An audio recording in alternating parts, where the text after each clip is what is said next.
মূলত বেসিকলি যেটি নিয়ে সেটি হচ্ছে পরিবর্তিত যে প্যাটার্ন, প্রশ্ন প্যাটার্ন। এবং এই পরিবর্তিত প্রশ্ন প্যাটার্নে হচ্ছে আমরা লিখিত আন্তর্জাতিক বিষয়গুলির যে 100 মার্কসের যে প্রিপারেশন আছে, এই 100 মার্কসের প্রিপারেশনটি আমরা হচ্ছে আসলে কিভাবে নিব এটির উপরে। কারণ আন্তর্জাতিক বিষয়গুলি হচ্ছে বিসিএস লিখিত যে হচ্ছে আপনাদের 900 মার্কসের যে পরীক্ষা আছে, এখানে 900 মার্কসের মধ্যে আন্তর্জাতিক বিষয়গুলি হচ্ছে মানে যেই মোটামুটি একটু ট্রিকি প্রশ্ন আসে, একটু ক্রিটিক্যাল অ্যানালিটিক্যাল প্রশ্ন আসে, তার মধ্যে একটা হচ্ছে আন্তর্জাতিক বিষয়গুলি। আরেকটা বিষয় হচ্ছে আমরা জানি যে প্রত্যেকটা বিসিএস এ এটা হচ্ছে প্রিলি হোক কিংবা হচ্ছে রিটেন হোক, পিএসসি যেটা করে এখানে যেহেতু হচ্ছে পরীক্ষা থেকে পরীক্ষার্থী বাছাই করার একটা পদ্ধতি, যে কারণে আসলে সবগুলো বিষয় থেকে একটা দুইটা বিষয় থাকে, যে দুইটা বিষয় হচ্ছে প্রত্যেকটা বিসিএস এ পিএসসি একটু কঠিন করার চেষ্টা করে। তো এরকম হচ্ছে আমরা দেখি যে প্রিলিমিনারিতে কখনো ম্যাথ কঠিন করে, কখনো বিজ্ঞান কঠিন করে, কখনো বাংলাদেশ বিষয়গুলি কঠিন করে। ঠিক একইভাবে হচ্ছে বিসিএস এর লিখিত আপনাদের যে 900 মার্কের পরীক্ষা আছে, সেখানে আন্তর্জাতিক বিষয়গুলি এটা হচ্ছে আপনার, আপনি যদি গত 44তম বিসিএস থেকে 47তম বিসিএস এর রিটেনের প্রশ্নগুলো দেখেন, দেখবেন যে প্রশ্নগুলোর মধ্যে আসলে প্যাটার্ন বারবার চেঞ্জ হচ্ছে, প্রশ্ন শিফট হচ্ছে। একবার এই কোয়ালিটির প্রশ্ন আসে, পরবর্তী বিসিএস এ অন্য কোয়ালিটির প্রশ্ন আসে।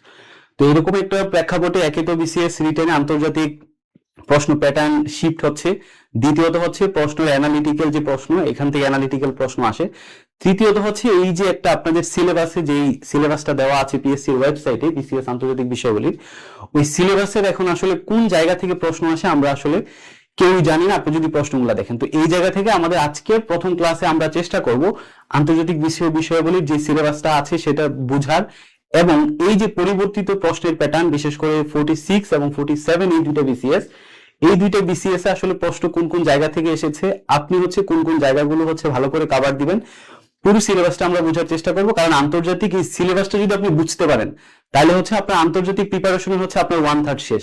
কারণ সিলেবাস না বুঝে আসলে আপনি আন্তর্জাতিক বিষয়গুলির কোনো আপনি পাবেন না। কারণ আপনার কাছে মনে হবে যে আপনি একটা সমুদ্রের মধ্যে আছেন, কোথায় থেকে পড়বেন কি পড়বেন এটা বোঝা যাবে না। তো আমরা হচ্ছে ফাইনালি ক্লাসটা শুরু করার আগে একটু যারা হচ্ছে আপনারা ফেসবুকে যারা যুক্ত হয়েছেন, একটু কমেন্টে একটু কাইন্ডলি জানাবেন আমার কথা স্পষ্ট শোনা যাচ্ছে কিনা, আর হচ্ছে বোর্ডটা দেখা যাচ্ছে কিনা। তো আজকে আমাদের প্রথম ক্লাস হিসেবে একটু ইনিশিয়ালি সেটিং এ, বিশেষ করে হচ্ছে আমাদের জুম অ্যাপ এবং হচ্ছে ফেসবুক যে সেটিং একটু সমস্যা হয়েছিল, সেটার জন্য আন্তরিকভাবে দুঃখিত। আমাদের পরবর্তী ক্লাসগুলো হচ্ছে আমাদের আর এই সমস্যাটা থাকবে না আশা করি। আর একটু দ্রুত একটু ফেসবুকে যারা যুক্ত হয়েছেন একটু কমেন্টে জানান যে আমাদের কথাগুলো শোনা যাচ্ছে কিনা এবং হচ্ছে বোর্ডটা দেখা যাচ্ছে কিনা। আচ্ছা, আমরা যে বিষয়টি বলার চেষ্টা করেছি আপনাকে, বিসিএস লিখিত 900 মার্কের পরীক্ষার মধ্যে আন্তর্জাতিক বিষয়গুলি, এটার প্রশ্ন অনেকটা ক্রিয়েটিভ থাকে, অ্যানালিটিক্যাল থাকে, মাঝে মাঝে প্রশ্ন হচ্ছে অনেক কঠিন থাকে, যে কারণে হচ্ছে আপনার কোনো বিসিএস এ হচ্ছে পিএসসি যদি চায় লিখিত পরীক্ষায় স্টুডেন্টকে ফেল করাবে, অকৃতকার্য করাবে, তাহলে হচ্ছে সে একটা যে সাবজেক্টগুলো আছে, একটা হচ্ছে ম্যাথ আর একটা হচ্ছে আপনার আন্তর্জাতিক বিষয়গুলি। তো আমরা হচ্ছে যেটা বলার চেষ্টা করেছিলাম, আন্তর্জাতিক বিষয়গুলি যদি আপনি সিলেবাসটা কমপ্লিটলি বুঝতে পারেন যে আমি আসলে কোন কোন জায়গাগুলো পড়বো, কোন কোন জায়গাগুলো হচ্ছে আমার পড়তে হবে না, স্কিপ করলেও চলে, এবং কোন জায়গা থেকে আসলে প্রশ্নগুলো আসে, প্রশ্নগুলো কিভাবে শিফট হচ্ছে, এটা যদি আমরা ভালো করে বুঝতে পারি, ধরতে পারি, তাহলে হচ্ছে আপনার প্রিপারেশনটা মোটামুটি অনেক ভালো হবে। তাহলে আমরা হচ্ছে প্রথমে আসি, আমরা আসি যে এই যে পিএসসির হচ্ছে যে ওয়েবসাইটে যে সিলেবাসটা দেওয়া আছে আপনার পিএসসির ওয়েবসাইটে, তো ওই সিলেবাসটা যদি আপনি ওপেন করেন, আপনাকে প্রথমত কাজ হবে রিটেনের যে সিলেবাসটা আছে পিএসসির ওয়েবসাইটে সেটা আপনি ডাউনলোড করবেন, করে হচ্ছে এটা প্রিন্ট দিয়ে আপনার টেবিলে রাখবেন। রাখার পর আন্তর্জাতিক বিষয়গুলির যে সিলেবাসটা পিএসসির ওয়েবসাইটে আছে, সেখানে দেখবেন মূলত 4টা বিষয় উল্লেখ করা আছে। তো এই 4টা বিষয়ের মধ্যে প্রথমটা, সে একটা প্রথমেই একদম ব্রিফ ডেসক্রিপশন নামে সিলেবাসের একদম প্রথমে সে দিয়ে দিয়েছে। এই ব্রিফ ডেসক্রিপশনের মধ্যে সে লিখেছে যে এই যে আন্তর্জাতিক যে বিষয়গুলি যেটা আছে, এটা আমরা জানি যে এটা আসলে অনার্স লেভেলে আমরা ইউনিভার্সিটিতে পড়ি, তারপর হচ্ছে এটা নিয়ে পিএইচডি আছে, এটা নিয়ে ডিগ্রি আছে, কিন্তু হচ্ছে আপনি বিসিএস সিলেবাসের জন্য ঠিক কতটুকু পড়বেন, এই ব্রিফ ডেসক্রিপশনে এই সংক্ষিপ্ত যে বিবরণীটা দেওয়া আছে, এই বিবরণীতে হচ্ছে সে বলে দিয়েছে যে এটার মাত্রা কতটুকু, স্কোপ কতটুকু, এটা সীমা কতটুকু, আপনি কতটুকু পর্যন্ত পড়বেন। তো এই যে ব্রিফ ডেসক্রিপশন যেটা, এটা হচ্ছে সে একটা লিমিট করে দিয়েছে যে ভাই এটা হচ্ছে বিশ্ববিদ্যালয়ে যেই আন্তর্জাতিক সিলেবাস যেটা আছে সেটাও না, পিএইচডির জন্য আন্তর্জাতিক যে সিলেবাস আছে সেটাও না, আন্তর্জাতিক সিলেবাসের যে অন্যান্য যে ধারাগুলো আছে সেটাও না, কতটুকু সে একদম সুনির্দিষ্ট করে দিয়েছে। তাহলে এই সুনির্দিষ্ট কোনগুলা আমরা একটু দেখি। এখানে সুনির্দিষ্টের মধ্যে সে ব্রিফ যে ডেসক্রিপশন, সেখানে সে বলে দিয়েছে যে আমার হচ্ছে একদম আন্তর্জাতিক বিষয়াবলী সম্পর্কে একজন শিক্ষার্থী, একজন স্টুডেন্ট যে কি কনসেপ্ট, যে মৌলিক যে ধারণা, সেই ধারণা সম্পর্কে সে অবগত কিনা, এরকম মৌলিক ধারণাগুলো কি কি সে হচ্ছে ডেসক্রাইব করে বর্ণনা করে দিয়েছে, আমরা একটু পরেই দেখব। দ্বিতীয়ত সে এখানে ব্রিফ ডিসক্রিপশনে যেটা বলার চেষ্টা করেছে যে আন্তর্জাতিক বিষয়াবলীর যে ঘটনাগুলো, ইভেন্টগুলো যে ঘটছে আন্তর্জাতিক বিশ্বে, যেমন হচ্ছে রাশিয়া ইউক্রেন যুদ্ধ, ইসরায়েল প্যালেস্টাইন যুদ্ধ, এরকম প্রত্যেকটা ইভেন্ট, ধরুন জলবায়ু নিয়ে কপ সম্মেলন, এই ইভেন্টগুলো অ্যানালাইসিস করার ক্ষেত্রে যে একদম বেসিক মৌলিক যে থিওরিগুলো আছে, সেই থিওরিগুলো আপনার জানা আছে কিনা, এগুলো আছে। যেমন নব্য উদারতাবাদ, তারপর হচ্ছে রিয়ালিজম, লিবারালিজম, কনস্ট্রাকটিভিজম, তারপর হচ্ছে আন্তর্জাতিক যে সিকিউরিটি, বাণিজ্য, এই সংক্রান্ত যে মৌলিক থিওরিগুলো আছে সেগুলো সম্পর্কে আপনি জানেন কিনা, সেটা হচ্ছে তারা এখানে এক্সামিন করতে চায়। দ্বিতীয়ত সিলেবাসের দ্বিতীয় যে পার্ট, সেই পার্টে সে বলে দিয়েছে যে একজন লিখিত পরীক্ষার্থী হিসেবে আপনি এখানে আপনার কাছ থেকে কি জাজমেন্ট করতে চায়, আপনাকে কি এক্সামিন করতে চায়, এটা তো একটা পরীক্ষা, লিখিত পরীক্ষা। তো এই পরীক্ষায় সে অবজেক্টিভ, মানে এই যে 900 মার্কের মধ্যে হচ্ছে সে আন্তর্জাতিক বিষয়াবলীটা রেখেছে, এটার উদ্দেশ্য কি, আপনার থেকে কি এক্সামিন করতে চায়, সে এক্সামিনটা এখানে সে স্ট্রিক্টলি সে একদম খুব সুন্দর করে বলে দিয়েছে যে আপনার কাছ থেকে সে আন্ডারস্ট্যান্ড করতে চায়। কি আন্ডারস্ট্যান্ড করতে চায়? একদম বেসিক নলেজ, আন্তর্জাতিক রাজনীতি সম্পর্কে আপনার বেসিক নলেজ আছে কিনা এটা সে জানতে চায়। দ্বিতীয়ত হচ্ছে সে কি জানতে চায় আপনার কাছ থেকে, যে আপনি খাতায় যখন লিখছেন, কোন একটা ঘটনার বিবরণ দিচ্ছেন, কোন একটা বিষয় হচ্ছে আপনি ব্যাখ্যা করছেন, তখন আপনি হচ্ছে ইকুইপড উইথ কি কনসেপ্টস, পার্সপেক্টিভস, থিওরিজ। ধরেন হচ্ছে বাংলাদেশের পররাষ্ট্রনীতির সম্ভাবনার দিকগুলো আপনাকে বর্ণনা করতে বললো। এক্ষেত্রে পররাষ্ট্রনীতি বর্ণনা করতে গিয়ে, লিখতে গিয়ে আপনি হচ্ছে কি কনসেপ্টস গুলা নিয়ে আসতে পারতেছেন কিনা, যে বাংলাদেশের পররাষ্ট্রনীতি ব্যাখ্যা করতে গিয়ে যে বাংলাদেশের জিওগ্রাফিক্যাল ক্যাপিটাল, তারপর হচ্ছে বাংলাদেশের ওপেন টু দি সি, বঙ্গোপসাগর, এখানে আমাদের হচ্ছে সমুদ্র বাণিজ্যের যে সুবিধা, এরকম যে টার্মিনোলজিস গুলো যেগুলো আছে, এই টার্মিনোলজিস গুলো আপনি লেখায় নিয়ে আসতে পারতেছেন কিনা। দ্বিতীয়ত হচ্ছে সে বলছে পার্সপেক্টিভ মানে হচ্ছে যেই শিক্ষক কিংবা বিভিন্ন আন্তর্জাতিক যে গবেষক বা জার্নালে যে দৃষ্টিভঙ্গিগুলো প্রকাশিত হয়, ওই দৃষ্টিভঙ্গিগুলো হচ্ছে আপনি এখানে কম্পারেটিভলি ব্যবহার করতে পারছেন কিনা সেটি। তৃতীয়ত হচ্ছে এই যে থিওরিজ, মনে করেন যে হচ্ছে রোহিঙ্গা সমস্যার সমাধান করবেন, এক্ষেত্রে আপনি লিখছেন, এক্ষেত্রে আপনি রোহিঙ্গা সমস্যার সমাধানের আন্তর্জাতিক যে ক্রাইসিস যেগুলো আছে, ক্রাইসিস ম্যানেজমেন্টের যে থিওরিজ গুলো আছে সেগুলো আপনি নিয়ে আসতে পারেন কিনা, সেগুলো হচ্ছে সে আপনাকে এক্সামিন করতে চায়। তাহলে সিলেবাসের প্রথম পার্টে এটা একটা লিমিটেশন দিয়ে দিয়েছে যে আমি আন্তর্জাতিক বিষয়গুলিতে এই পার্টগুলো পড়বো, যেটা আমরা একটু পরে দেখব। দ্বিতীয়ত অবজেক্টিভে আপনার কাছ থেকে কি এক্সামিন করতে চায় সেটা সে স্পষ্ট করে বলে দিয়েছে। তৃতীয়ত হচ্ছে প্রপোজড ডিস্ট্রিবিউশন অফ মার্কস, অর্থাৎ এই যে 100 মার্কস, এই 100 মার্কস আসলে কিভাবে থাকবে। তো এই জায়গায় প্রথমে বলা আছে যে এখানে হচ্ছে 12টা প্রশ্ন থাকবে, এর মধ্যে হচ্ছে আপনাকে 10টা প্রশ্ন উত্তর দিতে হবে, প্রত্যেকটা প্রশ্নের মার্কস হচ্ছে 4 মার্কস করে, তাহলে 40। দ্বিতীয়ত হচ্ছে আপনার সমসাময়িক বিষয় থেকে আপনার অ্যানালিটিক্যাল কোয়েশ্চেন, ব্যাখ্যা বিশ্লেষণ সম্পর্ক, আপনার অ্যানালিটিক্যাল কোয়েশ্চেন থাকবে হচ্ছে আপনার 4টা থেকে আপনার 3টা উত্তর দিতে হবে। এটার মার্কস হচ্ছে প্রত্যেকটা 15 মার্কস করে, হচ্ছে 3টা প্রশ্নে 45 মার্কস। আর 3 নাম্বার পার্টে হচ্ছে আপনার একটা বৈশ্বিক সংকট, ক্রাইসিস যেটা গ্লোবালি চলতেছে এবং বাংলাদেশকে ইম্প্যাক্ট ফেলতেছে, এরকম একটা ক্রাইসিস দিয়ে, এরকম একটা প্রবলেম দিয়ে সেটার একটা সলিউশন আপনার কাছ থেকে যাবে, যেটাকে বলা হয় প্রবলেম সলভিং কোয়েশ্চেন। তো এখানে এটার মার্কস হচ্ছে আপনার 15। এখন গুরুত্বপূর্ণ বিষয় হচ্ছে এখানে আপনার 3টা পার্ট, কনসেপচুয়াল পার্ট, 10টা প্রশ্ন উত্তর দিতে হবে 40 মার্ক, 4 মার্কস করে। দ্বিতীয় পার্টে হচ্ছে আপনার 3টা প্রশ্ন উত্তর দিতে হবে 15 মার্কস করে, 45।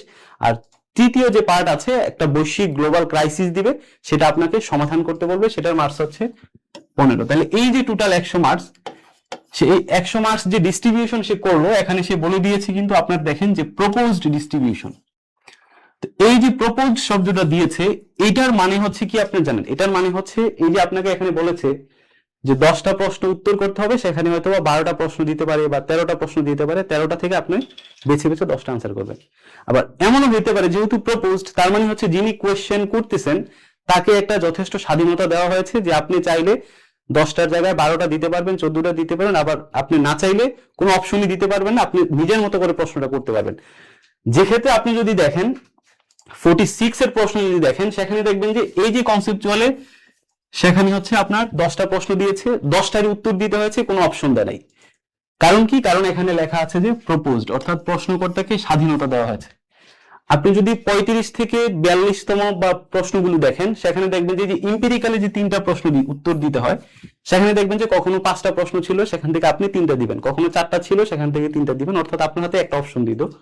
আপনি 46, 47 বিসিএস এ দেখেন কোনো অপশন দেয় নাই, প্রশ্নে 3টা প্রশ্ন দিয়েছে, আপনাকে 3টাই উত্তর দিতে হবে। কারণ কি?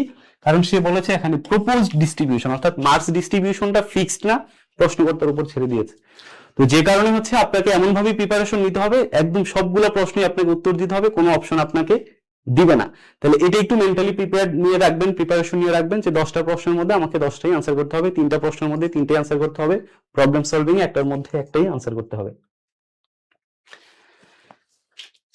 তারপর হচ্ছে আমরা সিলেবাসের 4 নম্বরের যে বিষয়টি দেওয়া আছে সেটা হচ্ছে ওই যে আমরা প্রথমে বললাম না যে ব্রিফ ডেসক্রিপশন, যে আপনি সিলেবাসে এটা আসলে কতটুকু পড়বেন, সিলেবাসটা কতটুকু, এই সিলেবাসটা দেওয়া আছে।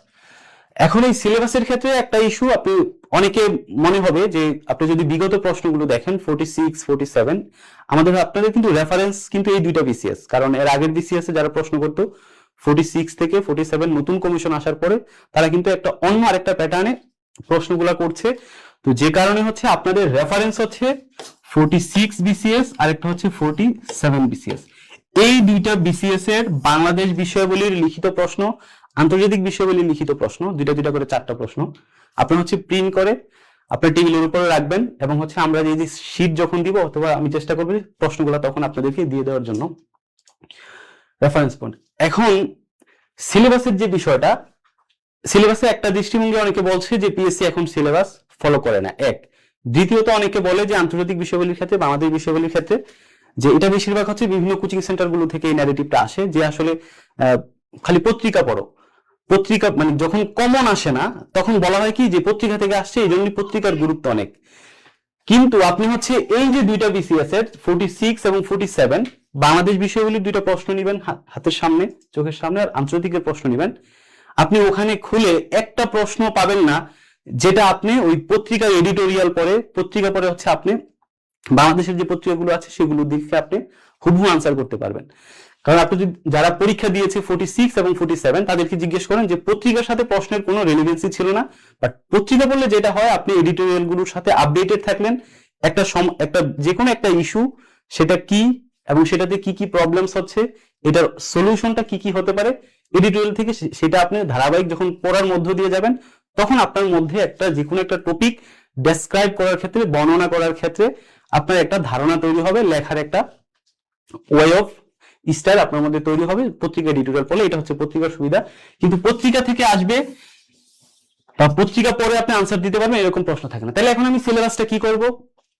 এখন আমাকে যেটা করতে হবে, এই যে সিলেবাস যেটা আছে, এই সিলেবাসটা হচ্ছে আমাকে পড়তে হবে এবং দেখতে হবে যে সিলেবাসের এই যে একটা টপিক, এই যে একটা অধ্যায় আছে, এটা তো সিলেবাস, আমাকে দেখতে হবে যে এই সিলেবাসের কোন কোন বিষয়গুলো এখনো পিএসসি দিচ্ছে, মানে কোন কোন বিষয়গুলো এখনো বর্তমান একবিংশ শতাব্দীর সাথে রিলেভেন্স আছে, প্রাসঙ্গিকতা আছে, সেগুলো আমাকে দেখতে হবে। দ্বিতীয়ত, এই যে সিলেবাসের প্রথম অধ্যায়টা, এই অধ্যায় থেকে নতুন ধারা আর কি কি আছে, মানে যেই ধারাটা বর্তমান বিশ্বে বিভিন্ন আন্তর্জাতিক যে পত্রিকাগুলো আছে, যে জার্নালস গুলো আছে, বা যে একাডেমিক যেগুলো আছে, বিভিন্ন বিশ্ববিদ্যালয় আন্তর্জাতিক যে একাডেমিক যে সিলেবাস আছে, সেখানে নতুন নতুন কি কি সিলেবাস যুক্ত হচ্ছে, কি কি থিওরিজ গুলো যুক্ত হচ্ছে, এবং সেগুলো এই অধ্যায়ের সাথে ওইগুলো হচ্ছে নতুন ট্রেন্ড, ওইগুলো হচ্ছে আমাদেরকে পড়ে ফেললি হচ্ছে আপনি দেখবেন যে মোটামুটি একটা ভালো প্রিপারেশন হচ্ছে। এটা আমরা একটু পরেই দেখবো যে আসলে নতুন ট্রেন্ডস কি। তাহলে আমরা আসি যে সিলেবাসের 4 নাম্বার যেখানে আছে, আপনার একদম সুনির্দিষ্ট করে আপনার সিলেবাসে কি কি আছে সেটা সে দিয়ে দিয়েছে। তাহলে আমরা একটু দেখি যে এই যে সেকশন এ, যেটা এখানে কনসেপচুয়াল ইস্যুস, আমরা বলেছিলাম যে 10টা প্রশ্ন উত্তর দিতে হয়, 4 মার্কস করে, মোট 40 মার্কস। তো এই কনসেপচুয়াল ইস্যুজের মোট 60টা অধ্যায় আছে। তাহলে 60টা অধ্যায় আমরা একটু এক নজরে দেখি, পরে আর একটু বিস্তারিত দেখবো। একটা হচ্ছে ইন্ট্রোডাকশন টু ইন্টারন্যাশনাল অ্যাফেয়ার্স, মানে আন্তর্জাতিক যে রাজনীতি, এটার আসলে একটা ভূমিকা বা ইন্ট্রোডাকশন, প্রাথমিক ধারণা। এটা হচ্ছে অধ্যায়। এই অধ্যায়ের মধ্যে কিছু সাব টপিক আছে। এই সাব টপিক যেমন সিগনিফিকেন্স, তারপর হচ্ছে এই আন্তর্জাতিক বিষয়গুলির সিগনিফিকেন্স কি, এটার পরিধি কতটুকু এটা জানবে, তারপরে হচ্ছে ইন্টারন্যাশনাল অ্যাফেয়ার্স এবং ইন্টারন্যাশনাল পলিটিক্স, এই দুইটা জিনিসের মধ্যে সম্পর্কে, এটা হচ্ছে প্রথম অধ্যায়। তারপর দ্বিতীয় অধ্যায় হচ্ছে আপনার অ্যাক্টরস নিয়ে, মানে এই যে বিশ্ব রাজনীতি, এটাতে মানে ভয়েস আপনার পড়ছি না, অ্যাক্টিভ ভয়েস, প্যাসিভ ভয়েস, যে একজন কর্মক থাকে যিনি কাজটা করে। তো এই যে বিশ্ব রাজনীতি, এটাতে কর্মক কারা, কাজ করে কারা, যেমন হচ্ছে জাতিসংঘ একটা কর্মক, বাংলাদেশ রাষ্ট্র হিসেবে একটা কর্মক, রাশিয়া রাষ্ট্র হিসেবে একটা কর্মক, তারপর রিজিওনাল প্রতিষ্ঠান ব্রিক্স এগুলো একটা কর্মক, তারপর বিভিন্ন মাল্টিন্যাশনাল কর্পোরেশন এগুলো একটা কর্মক। তো এটা হচ্ছে অ্যাক্টরস। এটার অধীনে কি কি আছে এখানে বিস্তারিত বর্ণনা আছে। তারপর তৃতীয় যে অধ্যায়টা আছে সেটা হচ্ছে পাওয়ার এন্ড সিকিউরিটি নিয়ে, এই যে ক্ষমতা এবং হচ্ছে নিরাপত্তা জনিত যে বিষয়গুলো আছে। তাহলে এটা হচ্ছে কনসেপচুয়ালের 3 নম্বর অধ্যায়। 4 নম্বর অধ্যায় আছে মেজর আইডিয়াস এন্ড আইডিওলজিস। এই যে অধ্যায়টা আছে, আপনারা যে প্রিলিমিনারি প্রশ্নটা যদি দেখেন, আপনার 50তম বিসিএস এর প্রিলিমিনারি প্রশ্ন, ওখানে দেখেছিলেন না যে অনেকগুলো থিওরিজ আসছিল, যে হচ্ছে ট্রুম্যান ডক্ট্রিন কি, তারপর হচ্ছে আপনার যে হার্ডল্যান্ড, তারপর হচ্ছে আপনার রিনল্যান্ড, তারপর হচ্ছে যে কন্টেনমেন্ট যে থিওরি আছে, এই যে টার্মিনোলজিস গুলা যেটা যেটা আসলে প্রিলিতেও আসে, রিটেনেও আসে, এটা হচ্ছে এই 4 নম্বর অধ্যায়টা, মেজর আইডিয়াস এন্ড আইডিওলজিস। কনসেপচুয়ালের 5 নম্বর যে অধ্যায় আছে সেটা হচ্ছে পররাষ্ট্রনীতি নিয়ে, ফরেন পলিসি এন্ড ডিপ্লোমেসি নিয়ে, পররাষ্ট্রনীতি নিয়ে। আর ষষ্ঠ 6 নম্বর যে অধ্যায়টা আছে সেটা হচ্ছে ইন্টারন্যাশনাল ইকোনমিক রিলেশনস, মানে আন্তর্জাতিক যে অর্থনীতি সেটা নিয়ে। তো আর 7 নম্বর যেটা সেটা হচ্ছে এনভায়রনমেন্ট বা হচ্ছে জলবায়ু এবং পরিবেশ নিয়ে। তো একটু যদি এক নজরে এখানে যদি একটু বলি, তাহলে কনসেপচুয়াল যে আপনার 10টা মার্কস থাকে, মানে 10টা প্রশ্নের উত্তর দিতে হয়, তাহলে অধ্যায় আছে আমার 7টা, আর আমার প্রশ্ন উত্তর দিতে হবে 10টা। তাহলে এখন একটা প্রশ্ন আসে না যে তাহলে কোন অধ্যায় থেকে ডাবল প্রশ্ন আসে, কারণ 7টা অধ্যায় থেকে তো 10টা প্রশ্ন আসবে। তাহলে এখানে 2টা অধ্যায় আছে যেই অধ্যায় থেকে আপনার ডাবল প্রশ্ন আসে, মানে 3টা অধ্যায়। সেই 3টা অধ্যায় কি কি আমরা যদি একটু দেখি, সেই ডাবল প্রশ্ন আসে। একটা হচ্ছে যে বি নাম্বার যে অধ্যায়টা আছে, এটা থেকে ডাবল প্রশ্ন আসে, অর্থাৎ এই যে ডাবল অ্যাক্টরস, যেগুলো অ্যাক্টরস এর মধ্যে হচ্ছে রাষ্ট্র, অরাজনৈতিক, তারপর হচ্ছে অরাজনৈতিক যে সংগঠন, রিজিওনাল সংগঠন, রাষ্ট্রের সভরেন্টি, এগুলো নিয়ে। আর এই 3 নাম্বার যে অধ্যায়টা আছে, এটা থেকে ডাবল প্রশ্ন আসে, পাওয়ার এন্ড সিকিউরিটি যেটা। এবং এই অধ্যায় থেকে হচ্ছে আপনার কনসেপচুয়ালের সবচেয়ে বেশি প্রশ্ন আসছে এই পর্যন্ত। আপনার 35তম বিসিএস থেকে 47তম বিসিএস পর্যন্ত সবচেয়ে বেশি প্রশ্ন যে অধ্যায় থেকে আসে সেটা হচ্ছে এই পাওয়ার এন্ড সিকিউরিটি অধ্যায় থেকে। তাহলে এটাও ডাবল। আরেকটা অধ্যায় আছে যেখান থেকে ডাবল কোয়েশ্চেন আসে, সেটা হচ্ছে আপনার ফরেন পলিসি থেকে, এটা থেকেও ডাবল প্রশ্ন।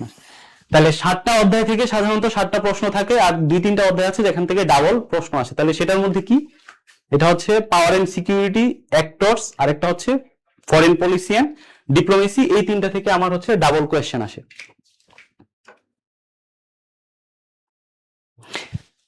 তারপরে এখন হচ্ছে এই যে কনসেপচুয়ালে আমরা জানলাম যে 7টা অধ্যায় থেকে 10টা প্রশ্ন আসে, 3টা অধ্যায় থেকে ডাবল প্রশ্ন আসে, আর সবচেয়ে বেশি প্রশ্ন ডাবল, মানে সবচেয়ে বেশি প্রশ্ন এসেছে পাওয়ার এন্ড সিকিউরিটি। আরেকটা ইম্পর্টেন্ট বিষয় হচ্ছে এই যে কনসেপচুয়ালি যদি 10টা প্রশ্ন যদি সহজ থাকে, তাহলে সবাই তো ভালো মার্কস লিখতে পারবে, সবাই ভালো মার্কস ক্যারি করবে।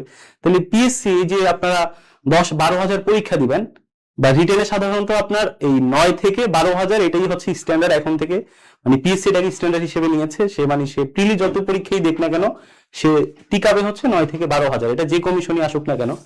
তাহলে আমার 9 থেকে 12 হাজার যদি আমার রিটেনের জন্য টিকায়, তাহলে এই 12 হাজার থেকে তো সে ক্যাডার বানাবে মাত্র ধরেন 2,000 বা 2,500, তাহলে বাকিদেরকে তো বাদ দিতে হবে। তো যে কারণে সে কনসেপচুয়ালি কি করে, 2টা প্রশ্ন কিংবা হচ্ছে 3টা প্রশ্ন একটু ক্রিটিক্যাল দেয় এবং একটু কঠিন দেয়, এবং টপিকের একদম ভিতর থেকে গিয়ে দেয়।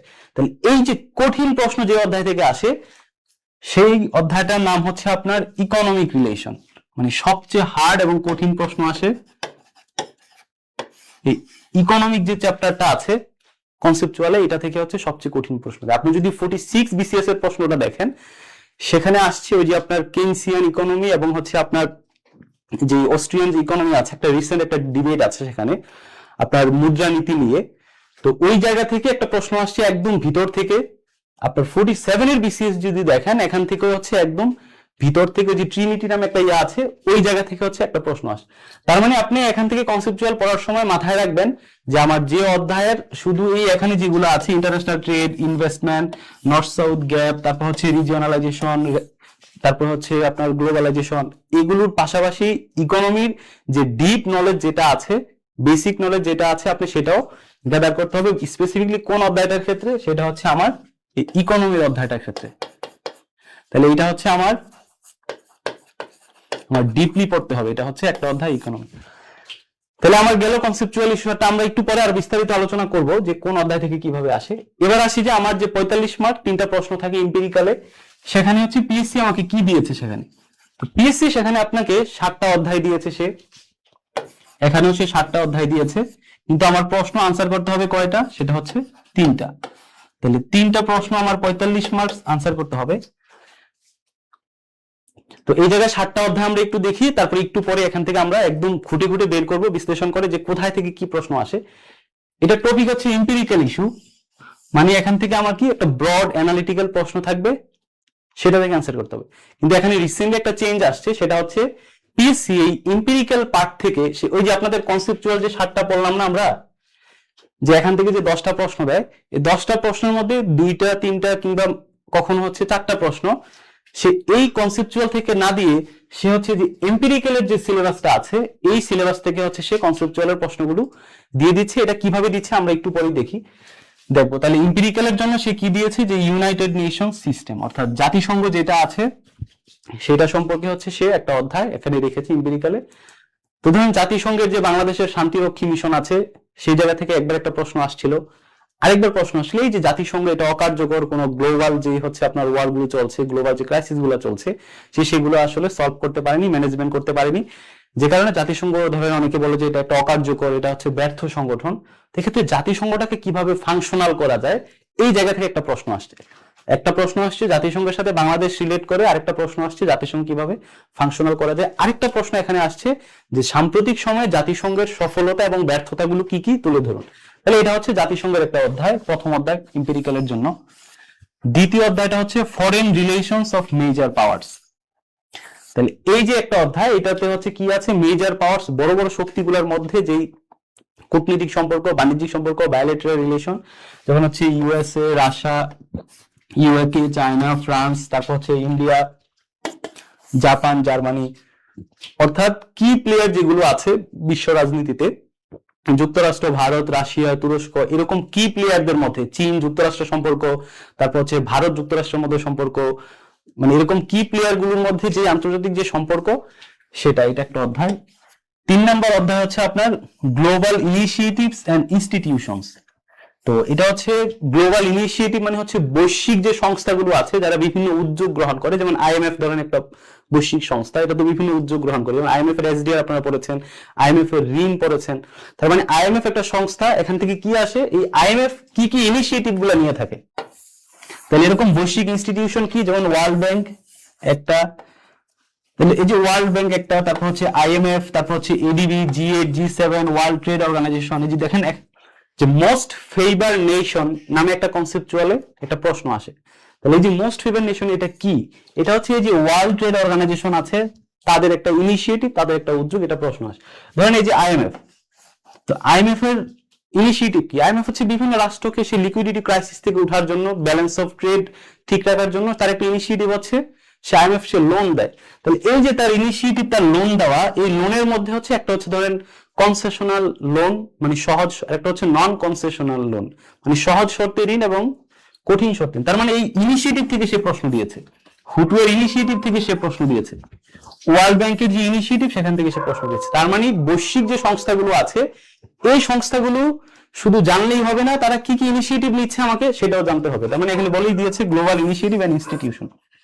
4 নম্বর এমপিরিক্যালের পার্ট হচ্ছে রিজিওনাল ইনস্টিটিউশন। রিজিওনাল ইনস্টিটিউশন মানে আঞ্চলিক যে সংস্থাগুলো আছে, যেমন সার্ক, আসিয়ান, ব্রিক্স, ইউরোপীয় ইউনিয়ন, তারপর হচ্ছে NATO, APEC, OIC, European Union, African Union, এই রিজিওনাল যে সংস্থাগুলো আছে এগুলো। 5 নম্বর হচ্ছে এমপিরিক্যালের পার্ট হচ্ছে মেজর ইস্যুস এন্ড কনফ্লিক্টস। তাহলে এই যে বিভিন্ন মেজর ইস্যুস এবং কনফ্লিক্টস গুলা কি কি, যেমন বাংলাদেশ মিয়ানমার হচ্ছে রোহিঙ্গা ক্রাইসিস, তারপর হচ্ছে Bharat Pakistan crisis, Israel Palestine crisis, Russia Ukraine crisis, যুক্তরাষ্ট্র ভেনেজুয়েলা ক্রাইসিস। তাহলে এগুলো হচ্ছে মেজর ক্রাইসিস। তারপর হচ্ছে নিউক্লিয়ার ক্রাইসিস, পারস্য উপসাগরের যে ক্রাইসিস, টেরিটোরিয়াল ডিসপিউটস। তাহলে এগুলো হচ্ছে মেজর ইস্যুস এন্ড ক্রাইসিস। তারপরে ষষ্ঠ যে অধ্যায়টা পলিটিক্স ইন সাউথ এশিয়া, মানে দক্ষিণ এশিয়ার যে রাজনীতি সেটা, বাংলাদেশ পাকিস্তান সম্পর্ক, পাকিস্তান ভারত সম্পর্ক, বাংলাদেশ ভারত সম্পর্ক, বাংলাদেশ শ্রীলঙ্কা সম্পর্ক, আমাদের যে বর্ডার প্রবলেমস, আমাদের ওয়াটার ডিসপিউটস, এগুলো। আর 7 নাম্বার এমপিরিক্যালের পার্টটা হচ্ছে বাংলাদেশ ইন ইন্টারন্যাশনাল অ্যাফেয়ার্স, আন্তর্জাতিক অঙ্গনে বাংলাদেশের অ্যাচিভমেন্টস কি, ফেলিয়ার্স গুলো কি কি, বাংলাদেশের করণীয় গুলো কি কি, কিভাবে সম্ভাবনা কাজে লাগাতে পারে বাংলাদেশ, চ্যালেঞ্জেস গুলো কিভাবে কাটিয়ে উঠতে পারে, এটা হচ্ছে একটি। তাহলে এখন আমি যদি একটু সামারি আপনাদেরকে করি, তাহলে আমার এমপিরিক্যালে 45 মার্কসের উত্তর দিতে হবে আমাকে। পিএসসি আমাকে 3টা প্রশ্ন দিবে, হয়তো বা 4টা প্রশ্ন সে অপশনে মন চাইলে রাখতে পারে, যেহেতু প্রপোজড ডিস্ট্রিবিউশন অফ মার্কস লেখা আছে। তাহলে আমার ধারণা যে 3টা প্রশ্ন দিবে, আপনাকে 3টে অ্যান্সার করতে হবে। তাহলে এই 3টা প্রশ্ন কোথা থেকে দিবে সে? এই যে 7টা টপিক আছে, 7টা টপিক থেকে। তাহলে এই 7টা টপিক থেকে যদি আমরা একটু যদি আপনাদেরকে দেখাই যে 7টা টপিকের গুরুত্ব, তাহলে এটা হচ্ছে জাতিসংঘ, জাতিসংঘ থেকে জাতিসংঘের বেসিক যেগুলো আছে সেটা, জাতিসংঘের সফলতা, জাতিসংঘের ব্যর্থতা, তারপর হচ্ছে জাতিসংঘের সাথে বাংলাদেশকে ইন্টার কানেক্টেড করে, বাংলাদেশের সাথে জাতিসংঘের যে এই যে পিস কিপিং মিশন সেটাকে কানেক্ট করে সেটা। দ্বিতীয়ত হচ্ছে ফরেন রিলেশন, যদি বলি সবচেয়ে বেশি গুরুত্বপূর্ণ, মানে 3টা প্রশ্নের একটা প্রশ্ন আপনার থাকেই, মানে ম্যাক্সিমাম একটা প্রশ্ন আপনার পাবেনই। আপনি 35 বিসিএস থেকে আপনি 47 বিসিএস পর্যন্ত যে রিটেন গুলো হয়েছে, এমপিরিক্যালের যে 3টা প্রশ্ন, একটা প্রশ্ন আপনি পাবেন এই জায়গাটা থেকে, যে ফরেন রিলেশন মেজার্স পাওয়ার্স। তারপরে যদি 46 বিসিএস দেখেন, সেখানে দেখবেন একটা প্রশ্ন আসছে যে ডোনাল্ড ট্রাম্পের জয়ের কারণগুলো কি কি, এবং সে জয়ের কারণে বিশ্ব রাজনীতিতে কি কি চেঞ্জ আসতে পারে, পরিবর্তন আসতে পারে। তাহলে এই যে ইউএসএ থেকে আসছে। আপনি যদি 47 বিসিএসটা দেখেন, সেখানে দেখবেন যে একটা প্রশ্ন 46 এ, তারপরে ওই যে চীন এবং যুক্তরাষ্ট্রের মধ্যে যে বাণিজ্য যুদ্ধ সেটা নিয়ে প্রশ্ন আসছে। তারপর এর আগের বিসিএস গুলো যদি দেখেন, দেখবেন রাশিয়া ইউক্রেন নিয়ে যে ক্রাইসিস সেটা নিয়ে ব্যাক টু ব্যাক 2টা বিসিএস এ প্রশ্ন আসছে। তার আগেও যদি আপনি যান, দেখবেন যে এই চ্যাপ্টার থেকে প্রশ্ন একটা থাকে। তাহলে এই চ্যাপ্টারটা সবচেয়ে বেশি গুরুত্বপূর্ণ, foreign relations of major powers. আর হচ্ছে যে মেজর ইস্যুজ এন্ড কনফ্লিক্টস, এটা হচ্ছে ট্রেডিশনাল যে বৈশ্বিক যে সমস্যাগুলো আছে, আমি যে ইস্যু ইভেন্ট গুলো বললাম, এগুলো হচ্ছে বেসিক, আপনি সব জানা থাকতে হবে। এখান থেকে কোনটা প্রশ্ন দেয় আমরা কেউ জানি না, তো এই জায়গাটা হচ্ছে এই কনফ্লিক্টস গুলো পড়তে হবে। আর সবচেয়ে একটা গুরুত্ব তো আমরা পাইলাম কোনটা, সেটা হচ্ছে মেজর পাওয়ার্স, রাষ্ট্রগুলো যেগুলো, সেটা। আরেকটা গুরুত্বপূর্ণ হচ্ছে এটা পলিটিক্স ইন সাউথ এশিয়া। এটাতে কি হয়, এই যে আমাদের দক্ষিণ এশিয়া যেটা আছে, এটা এখানে এমপিরিক্যাল থেকেও প্রশ্ন আসে। আবার এই যে প্রবলেম সলভিং যে আরেকটা পার্ট আছে না, একটু পরে আমরা যেটা পড়বো আন্তর্জাতিক বিষয়গুলি, ওই প্রবলেম সলভিং এ যে 15 মার্কস একটা প্রশ্ন, সেই একটা প্রশ্ন কিন্তু এই অধ্যায় থেকেও আসে, আবার এই অধ্যায় থেকেও আসে। এটা কি, বাংলাদেশ ইন ইন্টারন্যাশনাল অ্যাফেয়ার্স। মানে এই দুইটা হচ্ছে আপনার ইন্টারকানেক্টেড, আমার এমপিরিক্যাল থেকেও আসে, আবার হচ্ছে প্রবলেম সলভিং এর যে প্রশ্ন একটা থাকে সেটাও আবার এই 2টা অধ্যায় থেকে প্রশ্ন এখানে আসে। আবার একই সাথে আপনাদের বাংলাদেশ বিষয়াবলী, বাংলাদেশ বিষয়াবলীর যে একটা অধ্যায় আছে না, যে বাংলাদেশের পররাষ্ট্রনীতি, এটা থেকে কিন্তু বাংলাদেশ বিষয়াবলীতে 20 মার্কস, আপনার 10টা প্রশ্ন থাকে 200 মার্কসের। তাহলে একটা প্রশ্ন তো 20 মার্ক করে, একটা প্রশ্ন এই অধ্যায় থেকে এখান থেকে থাকি, মানে এই যে 2টা অধ্যায়, এখান থেকে বাংলাদেশ বিষয়াবলী 20 মার্ক থাকে। আর কোন কোন বিসিএস এ দেখা যাচ্ছে এখান থেকে 2টা প্রশ্ন বাংলাদেশ বিষয়াবলীতে দেয়, তাহলে তখন তো হয়ে যাবে 40। 46 এ মেবি 2টা প্রশ্ন ছিল 40 মার্ক, আর প্রত্যেক বিসিএস এ একটা প্রশ্ন এখান থেকে। তার মানে হচ্ছে এই 2টা অধ্যায় যদি আপনি পড়েন, আন্তর্জাতিকের এমপিরিক্যালে পারতেছেন, প্রবলেম সলভিং এ ভালো করবেন, বাংলাদেশ বিষয়গুলির যে একটা অধ্যায় আছে সেটা আপনার অটো কভার হয়ে যাচ্ছে। তাহলে এবার আসি যে 3 নাম্বার, সেটা হচ্ছে পিএসসি সিলেবাসে যে প্রবলেম সলভিং। এখন আমরা একটু আগে বললাম যে প্রবলেম সলভিং মানে কি, একটা গ্লোবাল ক্রাইসিস যেটার সাথে which is connected to Bangladesh, বাংলাদেশের সাথে সম্পর্ক আছে, মানে একটা ক্রাইসিস চলতেছে যেটার কারণে বাংলাদেশ প্রভাবিত হচ্ছে, এরকম ক্রাইসিস, সব ক্রাইসিস না। তাহলে কোন ক্রাইসিস যেটার কারণে বাংলাদেশ প্রভাবিত হচ্ছে? ধরেন এই প্রবলেম সলভিং এ কি ভেনেজুয়েলা নিয়ে প্রশ্ন আসবে বলেন তো? প্রবলেম সলভিং কিন্তু ভেনেজুয়েলা নিয়ে প্রশ্ন আসবে না, প্রবলেম সলভিং থেকে আসবে যেটার সাথে বাংলাদেশ কানেক্টেড, বাংলাদেশকে প্রভাবিত করতেছে। তাহলে এখানে কোনো নির্দিষ্ট টপিক নাই, তাও হচ্ছে সে আপনাকে 3টা হিন্টস দিয়েছে যে ভাই এখানে তো যেহেতু কোনো নির্দিষ্ট সিলেবাস নাই, গ্লোবাল কি প্রবলেম আছে যেটা বাংলাদেশের সাথে কানেক্টেড, তাও আমি 3টা উল্লেখ করে দিই। সেই 3টা হচ্ছে এই যে আপনারা সিলেবাসটা যদি ভালো করে পড়েন, বুঝেন, তাহলে কিন্তু আপনি বুঝে যাবেন যে আমার প্রবলেম সলভিং এ কোত্থেকে প্রশ্ন আসবে। তা আমরা না বুঝার কারণে সমস্যাটা। তাহলে এখানে দেখেন যে কি আছে, যে আপনাকে কি করতে হবে, একটা প্রবলেমের অ্যানালাইসিস করতে হবে এবং হচ্ছে একটা এটার ইটস সলিউশন দিতে হবে। তাহলে এখানে সে কি কি বলছে, যে গ্লোবাল ডেভেলপমেন্টস সিকিউরিটিজ ইস্যুস, তাহলে এই সিকিউরিটিজ ইস্যু তাহলে মানে কি একটা টপিক আপনি পেলেন এখানে সিকিউরিটি, তার মানে ইম্পিরিক প্রবলেম সলভিং এ যে প্রশ্নটা থাকবে সেটা কি সম্পর্কিত, সিকিউরিটি রিলেটেড, নিরাপত্তা। আর কি কি রিলেটেড, ট্রেড, বাণিজ্য রিলেটেড। তাহলে একটা সিকিউরিটি, বাণিজ্য। আরেকটা কি রিলেটেড, ক্লাইমেট চেঞ্জ, জলবায়ু, ক্লাইমেট চেঞ্জ, জলবায়ু। আর কি আছে, ফরেন এইড, বৈদেশিক সাহায্য। আরেকটা কি আছে, আর্মস প্রলিফারেশন, মানে হচ্ছে নিউক্লিয়ার ওয়েপন্স। তার মানে প্রবলেম সলভিং এ আমাকে একটা হিন্টস দিছে, গ্লোবাল সমস্যা, সব সমস্যা না, যেটা বাংলাদেশের সাথে কানেক্টেড, বাংলাদেশকে প্রভাবিত করে এরকম সমস্যা। আরেকটা হিন্টস সে দিয়েছে যে এই 5টা ইস্যু, তাহলে কি কি, security issue, trade issue, climate issue, foreign aid issue, arms issue. তাহলে এখন আমরা একটু প্রশ্নগুলো দেখি যে 46 এ কি প্রশ্ন আসছিল। 46 এর যদি প্রশ্নটা দেখেন, এই যে 15 মার্চের যে প্রবলেম সলভিং, সেখানে একটা প্রশ্ন আসছিল আপনার ডাটা কলোনি নিয়ে। তাহলে ডাটা কলোনি কি, এটার কারণে আমাদের উন্নয়নশীল রাষ্ট্রগুলোর কি কি সিকিউরিটি থ্রেট হইতে পারে, এই ধরনের একটা প্রশ্ন আসছিল। আপনি যদি প্রশ্নটা খুলে দেন, তার মানে সেটা বলেই দিয়েছিল যে আপনাকে সিকিউরিটি থেকে প্রশ্ন দিবে। তাহলে 46 এ সিকিউরিটি থেকে আসছে। তাহলে দেখছেন আপনার কোনো সিলেবাস নাই, কিন্তু আপনি কিন্তু সিলেবাস আপনি মিলাতে পারছেন এখানে। আপনি 47 বিসিএস এর প্রশ্নটা খোলেন, সেখানে দেখবেন যে এই প্রবলেম সলভিং পার্টে কি প্রশ্ন আসছে, ক্লাইমেট চেঞ্জ বা জলবায়ু নিয়ে একটা প্রশ্ন আসছে, সৃজনশীল প্রশ্ন। তাহলে এখানে তো লেখাই ছিল ক্লাইমেট চেঞ্জ।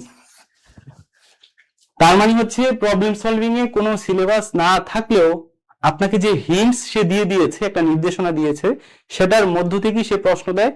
তাহলে আপনি কিন্তু বলতে পারবেন না যে আপনি আনকমন পেয়েছেন। তার মানে সে এখানে বলে দিয়েছে ভাই যে ক্লাইমেট চেঞ্জ, ট্রেড, সিকিউরিটি। তার মানে এই প্রবলেম সলভিং এমন প্রশ্ন দিবে যেগুলো এই 5টার মধ্যে, এবং এই 5টার মধ্যে যেগুলো আবার বাংলাদেশের সাথে কানেক্টেড।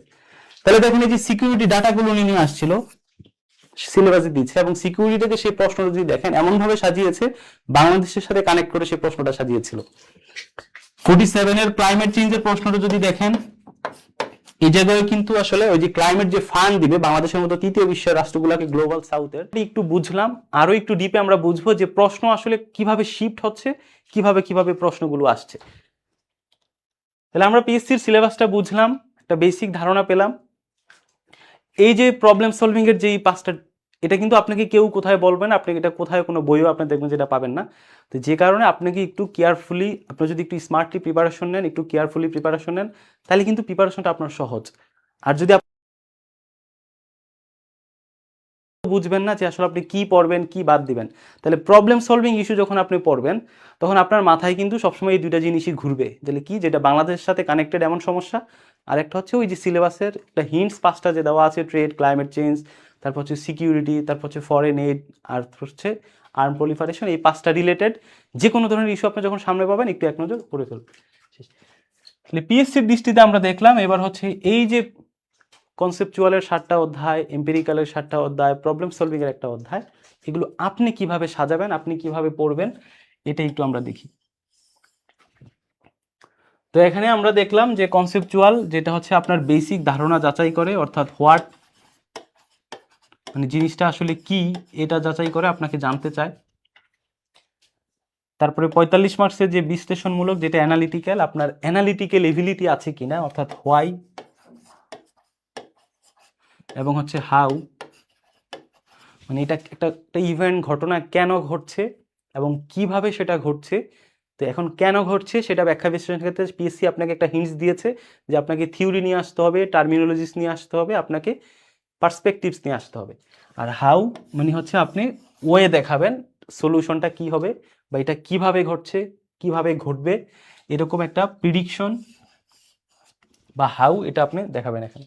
আর প্রবলেম সলভিং আমরা বললাম একটা বৈশ্বিক সমস্যা এবং তার সমাধান নিয়ে আপনার জানাশোনা, বা আপনার হচ্ছে পলিসি সাজেশন।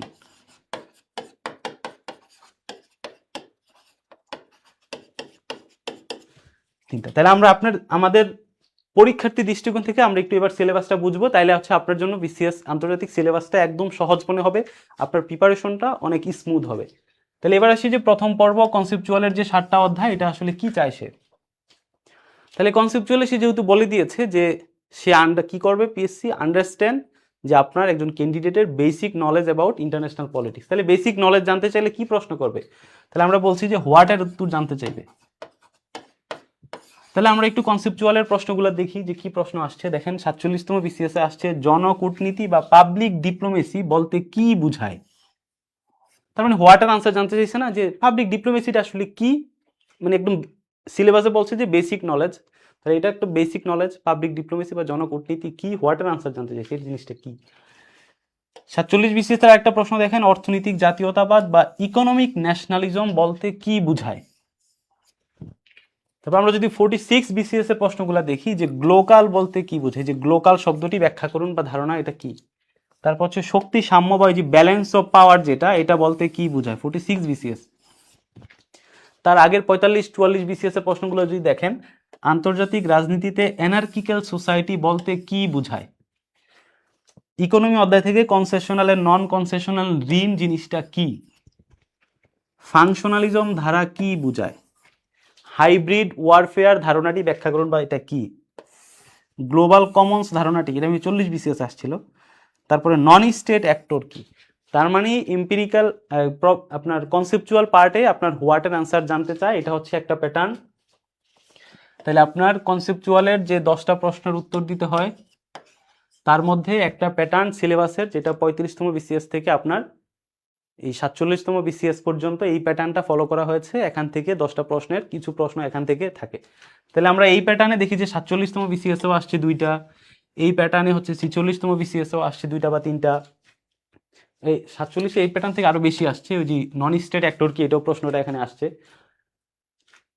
তারপর হচ্ছে এশিয়ান ওয়ে জিনিসটা কি, এখান থেকে। তার মানে হচ্ছে এটা একটা প্যাটার্ন যেখানে হচ্ছে আপনার হোয়াটের আনসার চায় যে জিনিসটা কি এটা বুঝিয়ে দেন।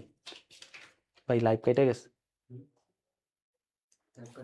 ফেসবুকে, হ্যাঁ যে এখানে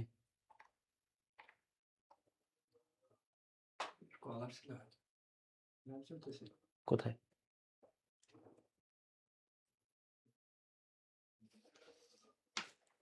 চলতেছে না। তার মানে একটা প্যাটার্ন হচ্ছে আমার কনসেপচুয়ালে যে এটা কি, এই জিনিসটা বোঝায়, এটা জানতে চায়। তো এখন এই যে হোয়াটের যে প্রশ্নগুলা, এগুলো হচ্ছে আমরা যদি দেখি এগুলো হচ্ছে কি, এগুলো হচ্ছে আপনাকে সিম্পলি এগুলো আপনাকে বুঝিয়ে দিতে হবে যে ধরেন একটা প্রশ্ন আসে জনকূটনীতি কি, তো এই জায়গায় প্রশ্নের উত্তরটা খুবই প্রিসাইজ হবে যে জন পাবলিক ডিপ্লোমেসি জিনিসটা কি, এবং এটার ভিতরে আপনি একটা উদাহরণ দিবেন। তার মানে হচ্ছে এটা এইভাবে, মানে কি কনসেপ্টটা আপনি বুঝিয়ে দিলি হচ্ছে এটার আনসার শেষ। অ্যানার্কিক্যাল সোসাইটি জিনিসটা কি, তারপর এটার একটা উদাহরণ দিবেন যে এটা এই কারণে অ্যানার্কিক্যাল সোসাইটি, তার মানে এটার আনসার শেষ, একদম প্রিসাইজ করে। এখানে কনসেপচুয়ালে আপনি এমন কোনো প্রশ্ন পাবেন না যেটাকে আপনার বিভিন্ন মানে ডাটা দিতে হয়, বিভিন্ন হচ্ছে আপনার মানচিত্র দিতে হয়। বেসিকলি প্রথম প্যাটার্নে যে প্রশ্নগুলো আসে সেখানে টার্মিনোলজিটা আপনি বুঝিয়ে দিলেই হচ্ছে আপনার এই কনসেপচুয়াল পার্টের যে উত্তর এই প্যাটার্ন থেকে এটা হচ্ছে আপনার কমপ্লিট হয়ে যায়।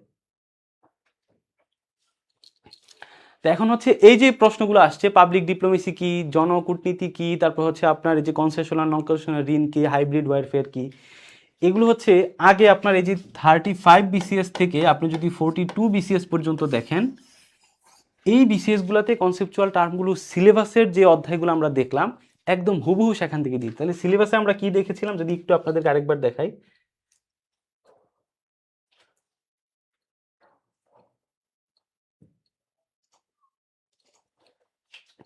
ধরেন এই যে মডার্ন স্টেট, এটা এখানে দিয়ে দিয়েছে। ধরেন যে সভরেন্টি, সে বলছে যে সভরেন্টি কি, সভরেন্টি বলতে কি বোঝায়, সভরেন্টির গুরুত্ব কি, তারপর হচ্ছে সভরেন্টির থ্রেটগুলা কি কি। তার মানে এখানে অধ্যায়ে সভরেন্টি শব্দটা আছে, সে 35 থেকে 42 বিসিএস পর্যন্ত দেখবেন যে এই অধ্যায় এইটাই হুবহু সে প্রশ্নে দিয়ে দিয়েছে।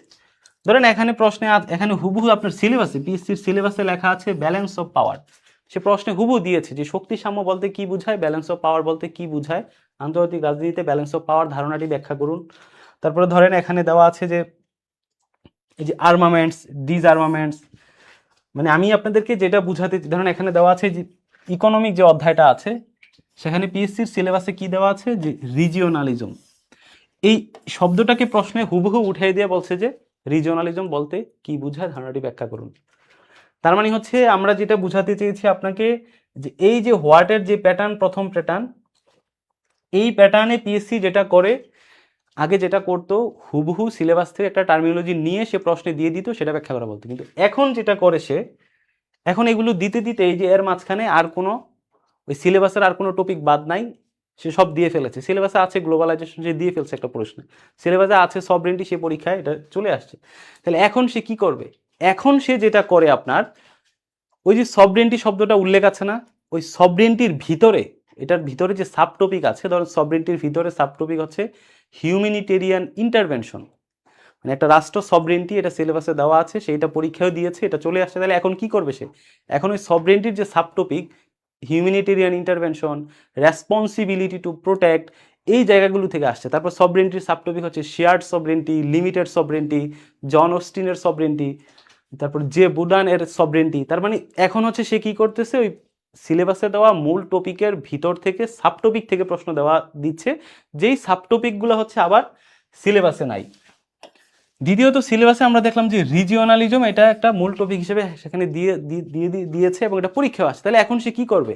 এখন যেটা করে, এই রিজিওনালিজমের ভিতরে যে টপিকগুলো আছে, যেমন হচ্ছে ফাংশনালিজম, এটা রিজিওনালিজমের ভিতরে, তারপর হচ্ছে আপনার রিজিওনাল ইন্টিগ্রেশন, তারপর হচ্ছে কালেকটিভ সিকিউরিটি, এগুলো থেকে এখন সে ভিতর থেকে প্রশ্ন দিচ্ছে। তারপর আমরা ওখানে টপিকে দেখেছিলাম যে রিয়ালিজম হচ্ছে টপিকে দেওয়া আছে। তাহলে এখন সে কোথায় থেকে প্রশ্ন করতেছে? রিয়ালিজমের ভিতরে যে সাব টপিক আছে, যেমন হচ্ছে অফেন্সিভ রিয়ালিজম, ডিফেন্সিভ রিয়ালিজম, তারপর হচ্ছে অ্যানার্কিক্যাল সোসাইটি।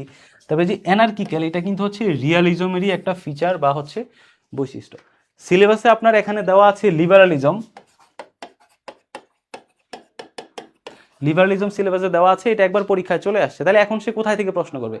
এখন লিবারালিজমের ভিতরে যেটা আছে, যে লিবারেল ইনস্টিটিউশনালিজম বা নিউ লিবারালিজম, আপনি যদি 47 বিসিএস এর প্রশ্নটা দেখেন, সিলেবাসে ছিল লিবারালিজম, আর এটার ভিতরে যে সাব টপিক লিবারেল ইনস্টিটিউশনালিজম বা নিউ লিবারালিজম, এটা থেকে প্রশ্ন আসছে 47-এ। তার মানে আমি আপনাদেরকে যেটা বুঝাতে চেয়েছি, এই যে কনসেপচুয়াল প্রথম প্যাটার্নের প্রশ্ন সিলেবাসে যেটা আছে সেটা তো আপনি পড়বেন, সেখান থেকে পিএসসি দিয়ে দিলে তো পারবেনই। একইভাবে ওই প্রত্যেকটা টপিকের যে ভিতরে যে সাব টপিক আছে, ভিতরের যে লেয়ারগুলো আছে, সেখান থেকেও সে প্রশ্ন আসে। তাহলে আমার হচ্ছে কি পড়তে হবে, যে সাব টপিকগুলো, সিলেবাসের যে টপিকগুলো আছে ওই টপিকগুলোরই সাব টপিক আমরা পড়ে ফেলবো। প্রত্যেকটা অধ্যায় যখন পড়বো, পড়ার সময় হচ্ছে আমরা যেটা করব, আপনাদেরকে প্রত্যেকটা অধ্যায়ের যেই টপিকগুলো আছে সেগুলো পড়বো, মূল টপিক যেটা সিলেবাসে দেওয়া আছে। তারপর হচ্ছে এটার সাথে আমরা কি করব, যেহেতু আমরা দেখলাম যে এটার সাব টপিক থেকে প্রশ্ন আসতেছে, তাহলে আমরা সাব টপিক পড়বো। তাহলে আমরা প্রত্যেকটা অধ্যায় যখন ক্লাস করবো সাব টপিকগুলো। তৃতীয়ত হচ্ছে সব প্রশ্ন তো আর এই টপিক আর সাব টপিক থেকে আসে না, কিছু প্রশ্ন আসতেছে রিসেন্ট ট্রেন্ডস। তাহলে রিসেন্ট ট্রেন্ডস মানে কি? রিসেন্ট ট্রেন্ডস মানে হচ্ছে এই যে অধ্যায়গুলো সে দিয়েছে পিএসসি, এই অধ্যায়গুলোর সাম্প্রতিক ডেভেলপমেন্ট, মানে ধরেন একটা টপিকের সাম্প্রতিক আপডেট, বিভিন্ন টপিক থেকে বিভিন্ন লেজুর বের হয়, বিভিন্ন শাখা প্রশাখা বের হয়, ওই শাখা প্রশাখাগুলি হচ্ছে রিসেন্ট ট্রেন্ডস, যেখান থেকেও সে পিএসসি রিসেন্টলি প্রশ্ন দিচ্ছে। তাহলে চেঞ্জিং প্যাটার্নে আমরা দ্বিতীয় প্যাটার্নটা দেখি, কনসেপচুয়ালে কোথায় থেকে প্রশ্ন আসে, সেটা হচ্ছে এই যে ইম্পেরিক্যাল পার্ট থেকে। তার মানে আপনি কনসেপচুয়ালে 60টা অধ্যায় পড়ে গেলেন আর আপনি 10টা প্রশ্ন উত্তর করে ফেলবেন, সেটা হচ্ছে হবে না, সেটা আপনি পারবেন না। কারণ পিএসসি এখন আপনার কনসেপচুয়াল পার্ট থেকে 6-7টা প্রশ্ন দেয়, বাকি 4-5টা প্রশ্ন দেখবেন যে সে ইম্পেরিক্যাল পার্ট থেকেও মাঝে মাঝে প্রশ্ন দিয়ে দিচ্ছে। তাহলে আমরা যদি একটু প্রশ্নগুলো দেখি যে আসলে ইম্পেরিক্যাল পার্ট থেকে প্রশ্ন দেয় কিনা, তাহলে আমরা একটু দেখি যে আসিয়ান ওয়ে ধারণাটি ব্যাখ্যা করুন। তাহলে এই যে আসিয়ান, এটা কি আপনি কনসেপচুয়ালের কোনো পার্টের যে 7টা অধ্যায়, introduction to international politics, power and security, তারপরে অ্যাক্টরস, ইকোনমি, তারপর হচ্ছে আপনি কি যেন পররাষ্ট্রনীতি, বেসিক আইডিয়াজ, তাহলে এই যে 7টা অধ্যায়, এনভায়রনমেন্ট, 7টা অধ্যায়ের মধ্যে কনসেপচুয়ালের আসিয়ান এই টপিক কি পড়ে না। কিন্তু আপনি ইম্পিরিক্যালের সিলেবাসে যান, ওই যে ওখানে একটা আছে না যে রিজিওনাল ইনস্টিটিউশন, ওখানে দেখবেন যে ইম্পিরিক্যাল পার্টে হুবহু এখানে আসিয়ান, তারপরে হচ্ছে নেটো, তারপরে হচ্ছে আপনার ইউরোপীয় union, African union, BRICS, ADB, তারপর হচ্ছে G70, সবগুলো দেওয়া আছে। তার মানে হচ্ছে আপনার কনসেপচুয়াল 7টা অধ্যায় থেকেই শুধু কনসেপচুয়াল আসতেছে না, আসতেছে কি থেকে, আমার ইম্পিরিক্যাল পার্ট থেকেও কনসেপচুয়াল আসতেছে। তাহলে কি আসলো? ASEAN way. তো এটা দেখেন, আমি হচ্ছে ওই যে সাপ্লিমেন্টে যখন হচ্ছে আমরা ইম্পিরিক্যালটা পড়েছিলাম, গত বিসিএসে 47-এ, সেখানে হচ্ছে আমাদের সাপ্লিমেন্টারি আসিয়ান ওয়েটা ছিল। তার মানে হচ্ছে সে কনসেপচুয়াল 60টার মধ্যে আপনি সীমাবদ্ধ থাকতে হবে না, আপনাকে কনসেপচুয়াল পারতে হলে সিলেবাসের যে ইম্পিরিক্যাল পার্ট আছে সেটা সম্পর্কে আপনার ভালো ধারণা থাকতে হবে। তবে দেখেন জাতিসংঘের কয়টি বিশেষায়িত সংস্থা আছে এবং জাতিসংঘ নিয়ে 47-এ একটা কনসেপচুয়াল আসছে। তাহলে আমরা দেখলাম এতদিনে বেশিরভাগ প্যাটার্ন ছিল হচ্ছে ওই যে হোয়াটের প্রশ্ন, মানে কি দিয়ে প্রশ্ন, যেটা আগের প্যাটার্নে আমরা পড়লাম, জনকূটনীতি কি, তারপর হচ্ছে শেয়ার্ড সভরেন্টি কি, তারপর সভরেন্টি কি, তারপর এটা একটা প্যাটার্ন। আর দ্বিতীয় প্যাটার্নে আমরা বললাম যে ইম্পিরিক্যাল পার্ট থেকে প্রশ্ন আসছে। তারপর দেখেন যে G20 এবং ব্রিক্স জোটের পার্থক্য কি, তাহলে এটা 45তম বিসিএসে আসছে। এখন আপনি বলেন এই যে আমরা 60টা যে অধ্যায় পড়লাম কনসেপচুয়াল পার্টের জন্য, ওই 60টা অধ্যায়ে কি কোথায় ব্রিক্স আছে বা G20 আছে? নাই। তাহলে ব্রিক্স G20 কোথায় আছে? আমার ওই এম্পিরিক্যাল পার্টে G20 আছে। কোন অধ্যায়ে? ওই যে রিজিওনাল যে অর্গানাইজেশন যে অধ্যায়টা আছে সে অধ্যায়। তারপর দেখেন এই যে আরব বসন্ত, তাহলে আরব বসন্ত কি আমার এখানে কনসেপচুয়াল 60টা অধ্যায় আছে? নাই। তাহলে এটা কোথায় আছে? আপনার ইম্পিরিক্যাল পার্টের ওই যে মেজর যে কনফ্লিক্ট এবং ইস্যু যেগুলো আছে সেখানে আছে। তবে দেখেন এই যে ওআইসি এর ভূমিকা, আরব লীগ কি, এগুলো সব দেখেন বিসিএস সবগুলো আসে, 43। বিশ্ব ব্যাংক কি, ইন্দো প্যাসিফিক কৌশল এবং অবাধ মুক্ত ইন্দো প্যাসিফিক অঞ্চল, এটা হচ্ছে ওই যে মেজর পাওয়ার্স এন্ড রিলেশন। তারপর সাউথ চায়না সি, দেখেন ইন্দো প্যাসিফিক অঞ্চলে শান্তি ও নিরাপত্তা চ্যালেঞ্জ সম্ভাবনা। তারপর হচ্ছে কোয়াড বলতে কি বোঝায়, দক্ষিণ চীন সাগর। তাহলে আমরা একটু ইম্পিরিক্যালে আবার যাই, গেলেই হচ্ছে আপনাদেরকে একটু দেখাই যে ইম্পিরিক্যালটা আপনি কিভাবে পড়বেন। তাহলে ইম্পিরিক্যাল, তাহলে এই যে ইম্পিরিক্যালে দেখেন গ্লোবাল ইনস্টিটিউশন অ্যান্ড ইনিশিয়েটিভস, তাহলে এই যে ওয়ার্ল্ড ব্যাংক থেকে যে প্রশ্নটা আসলো, এই ওয়ার্ল্ড ব্যাংক তো হচ্ছে আমার কনসেপচুয়াল অধ্যায় ছিল না, তাহলে আমার ইম্পিরিক্যাল থেকে এটা প্রশ্ন আসছে। তাহলে যে হচ্ছে তারপরে রিজিওনাল ইনস্টিটিউশন, এই যে হচ্ছে ধরেন আসিয়ান, তাহলে 47-এ আসছে আসিয়ান ওয়ে, তাহলে এটা আমার কোথায় থেকে আসছে? এই ইম্পিরিক্যাল পার্ট থেকে আসছে। তারপর আমার হচ্ছে এই যে major issues and conflicts empirical অধ্যায়, এখানে স্পষ্ট করে দেখবেন যে এখানে ওই যে আরব রেভলিউশন যেটা সেটা এখানে দেওয়া আছে, এই যে আরব স্প্রিং, দেখেন এই যে আরব স্প্রিং।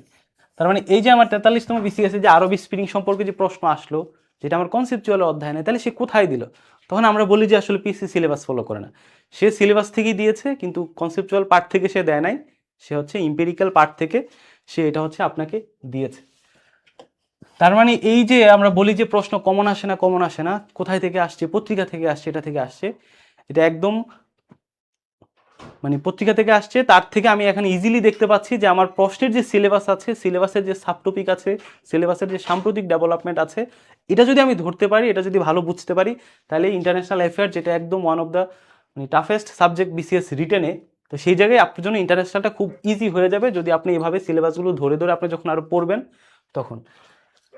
তার মানে এই যে আরব স্প্রিং থেকে আমার প্রশ্ন আসছে। তাহলে আমরা কনসেপচুয়ালের একটা প্রশ্ন প্যাটার্ন পাইলাম হচ্ছে হোয়াটের প্রশ্ন যেটা আসে সিলেবাস থেকে এবং সিলেবাসের সাবটপিক থেকে।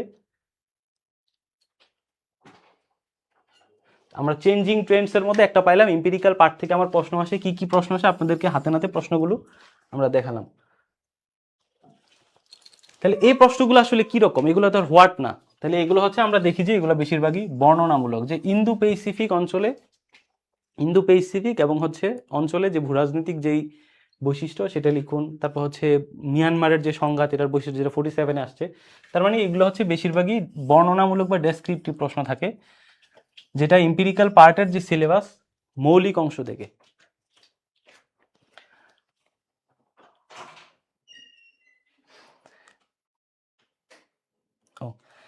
তারপরে চেঞ্জিং প্যাটার্নসে যদি আমরা আরেকটু দেখি, 3 নাম্বার যে প্যাটার্নটা কনসেপচুয়ালের জন্য, তাহলে কনসেপচুয়ালের জন্য 3 নাম্বার প্যাটার্ন হচ্ছে এই যে অধ্যায়গুলো সম্পর্কিত বিভিন্ন বিশ্ববিদ্যালয় আছে না, যে ইন্টারন্যাশনাল অ্যাফেয়ার্স যেখানে আছে, ইন্টারন্যাশনাল রিলেশন আছে, তারপর অক্সফোর্ডে যেমন ওখানে আছে ইন্টারন্যাশনাল রিলেশন হিসেবে নাই, পলিটিক্স অ্যান্ড এই কম্পারেটিভ গভর্নমেন্টস, ওইরকম ওইটার মধ্যে ইন্টারন্যাশনাল রিলেশন ওইরকম। তাহলে এই যে বিভিন্ন ইউনিভার্সিটির বিশ্ববিদ্যালয়ের যে সিলেবাস যেগুলো আছে, সেখানে নতুন নতুন যেই টার্মিনোলজিগুলো, যে অধ্যায়গুলো যে যুক্ত হচ্ছে বিভিন্ন ইউনিভার্সিটির কিছু টার্ম পরিভাষা যেগুলো আছে, সেসব থেকে দেখবেন যে আপনার এই যে 46 এবং হচ্ছে 47-এর প্রশ্নগুলো আছে।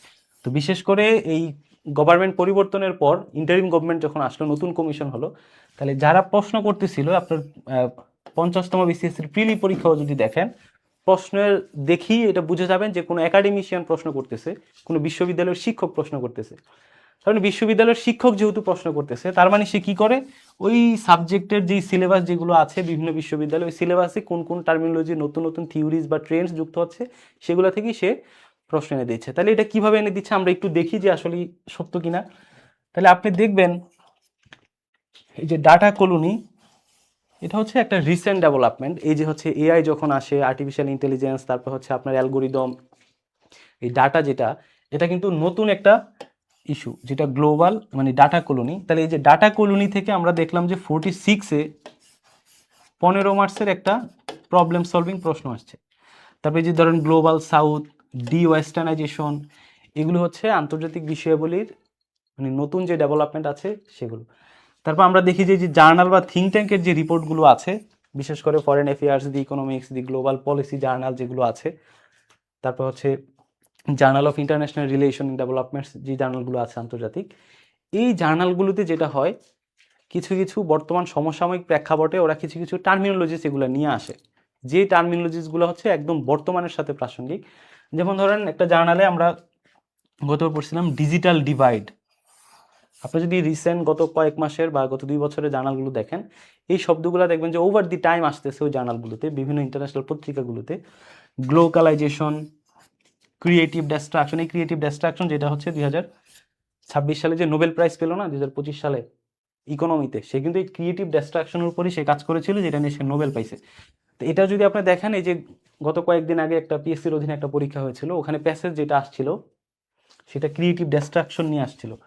তারপর আপনি যদি গ্লোকালাইজেশন দেখেন, এটাও মেবি হচ্ছে 46 বিসিএস এ এই যে গ্লোকাল শব্দটা আসছিল, যে গ্লোকাল ধারণাটি ব্যাখ্যা করুন। এই যে ডিজিটাল ডিভাইড যেটা, আপনার বিসিএস প্রিপারেশনটা হচ্ছে একটা আরেকটাকে হেল্প করবে। কিভাবে হেল্প করবে? আপনি ডিজিটাল ডিভাইড, আমি হচ্ছে ইন্টারন্যাশনালে, আমি হচ্ছে বাংলাদেশ বিষয়াবলিতে হচ্ছে পড়িয়েছিলাম তথ্য প্রযুক্তির ক্ষেত্রে।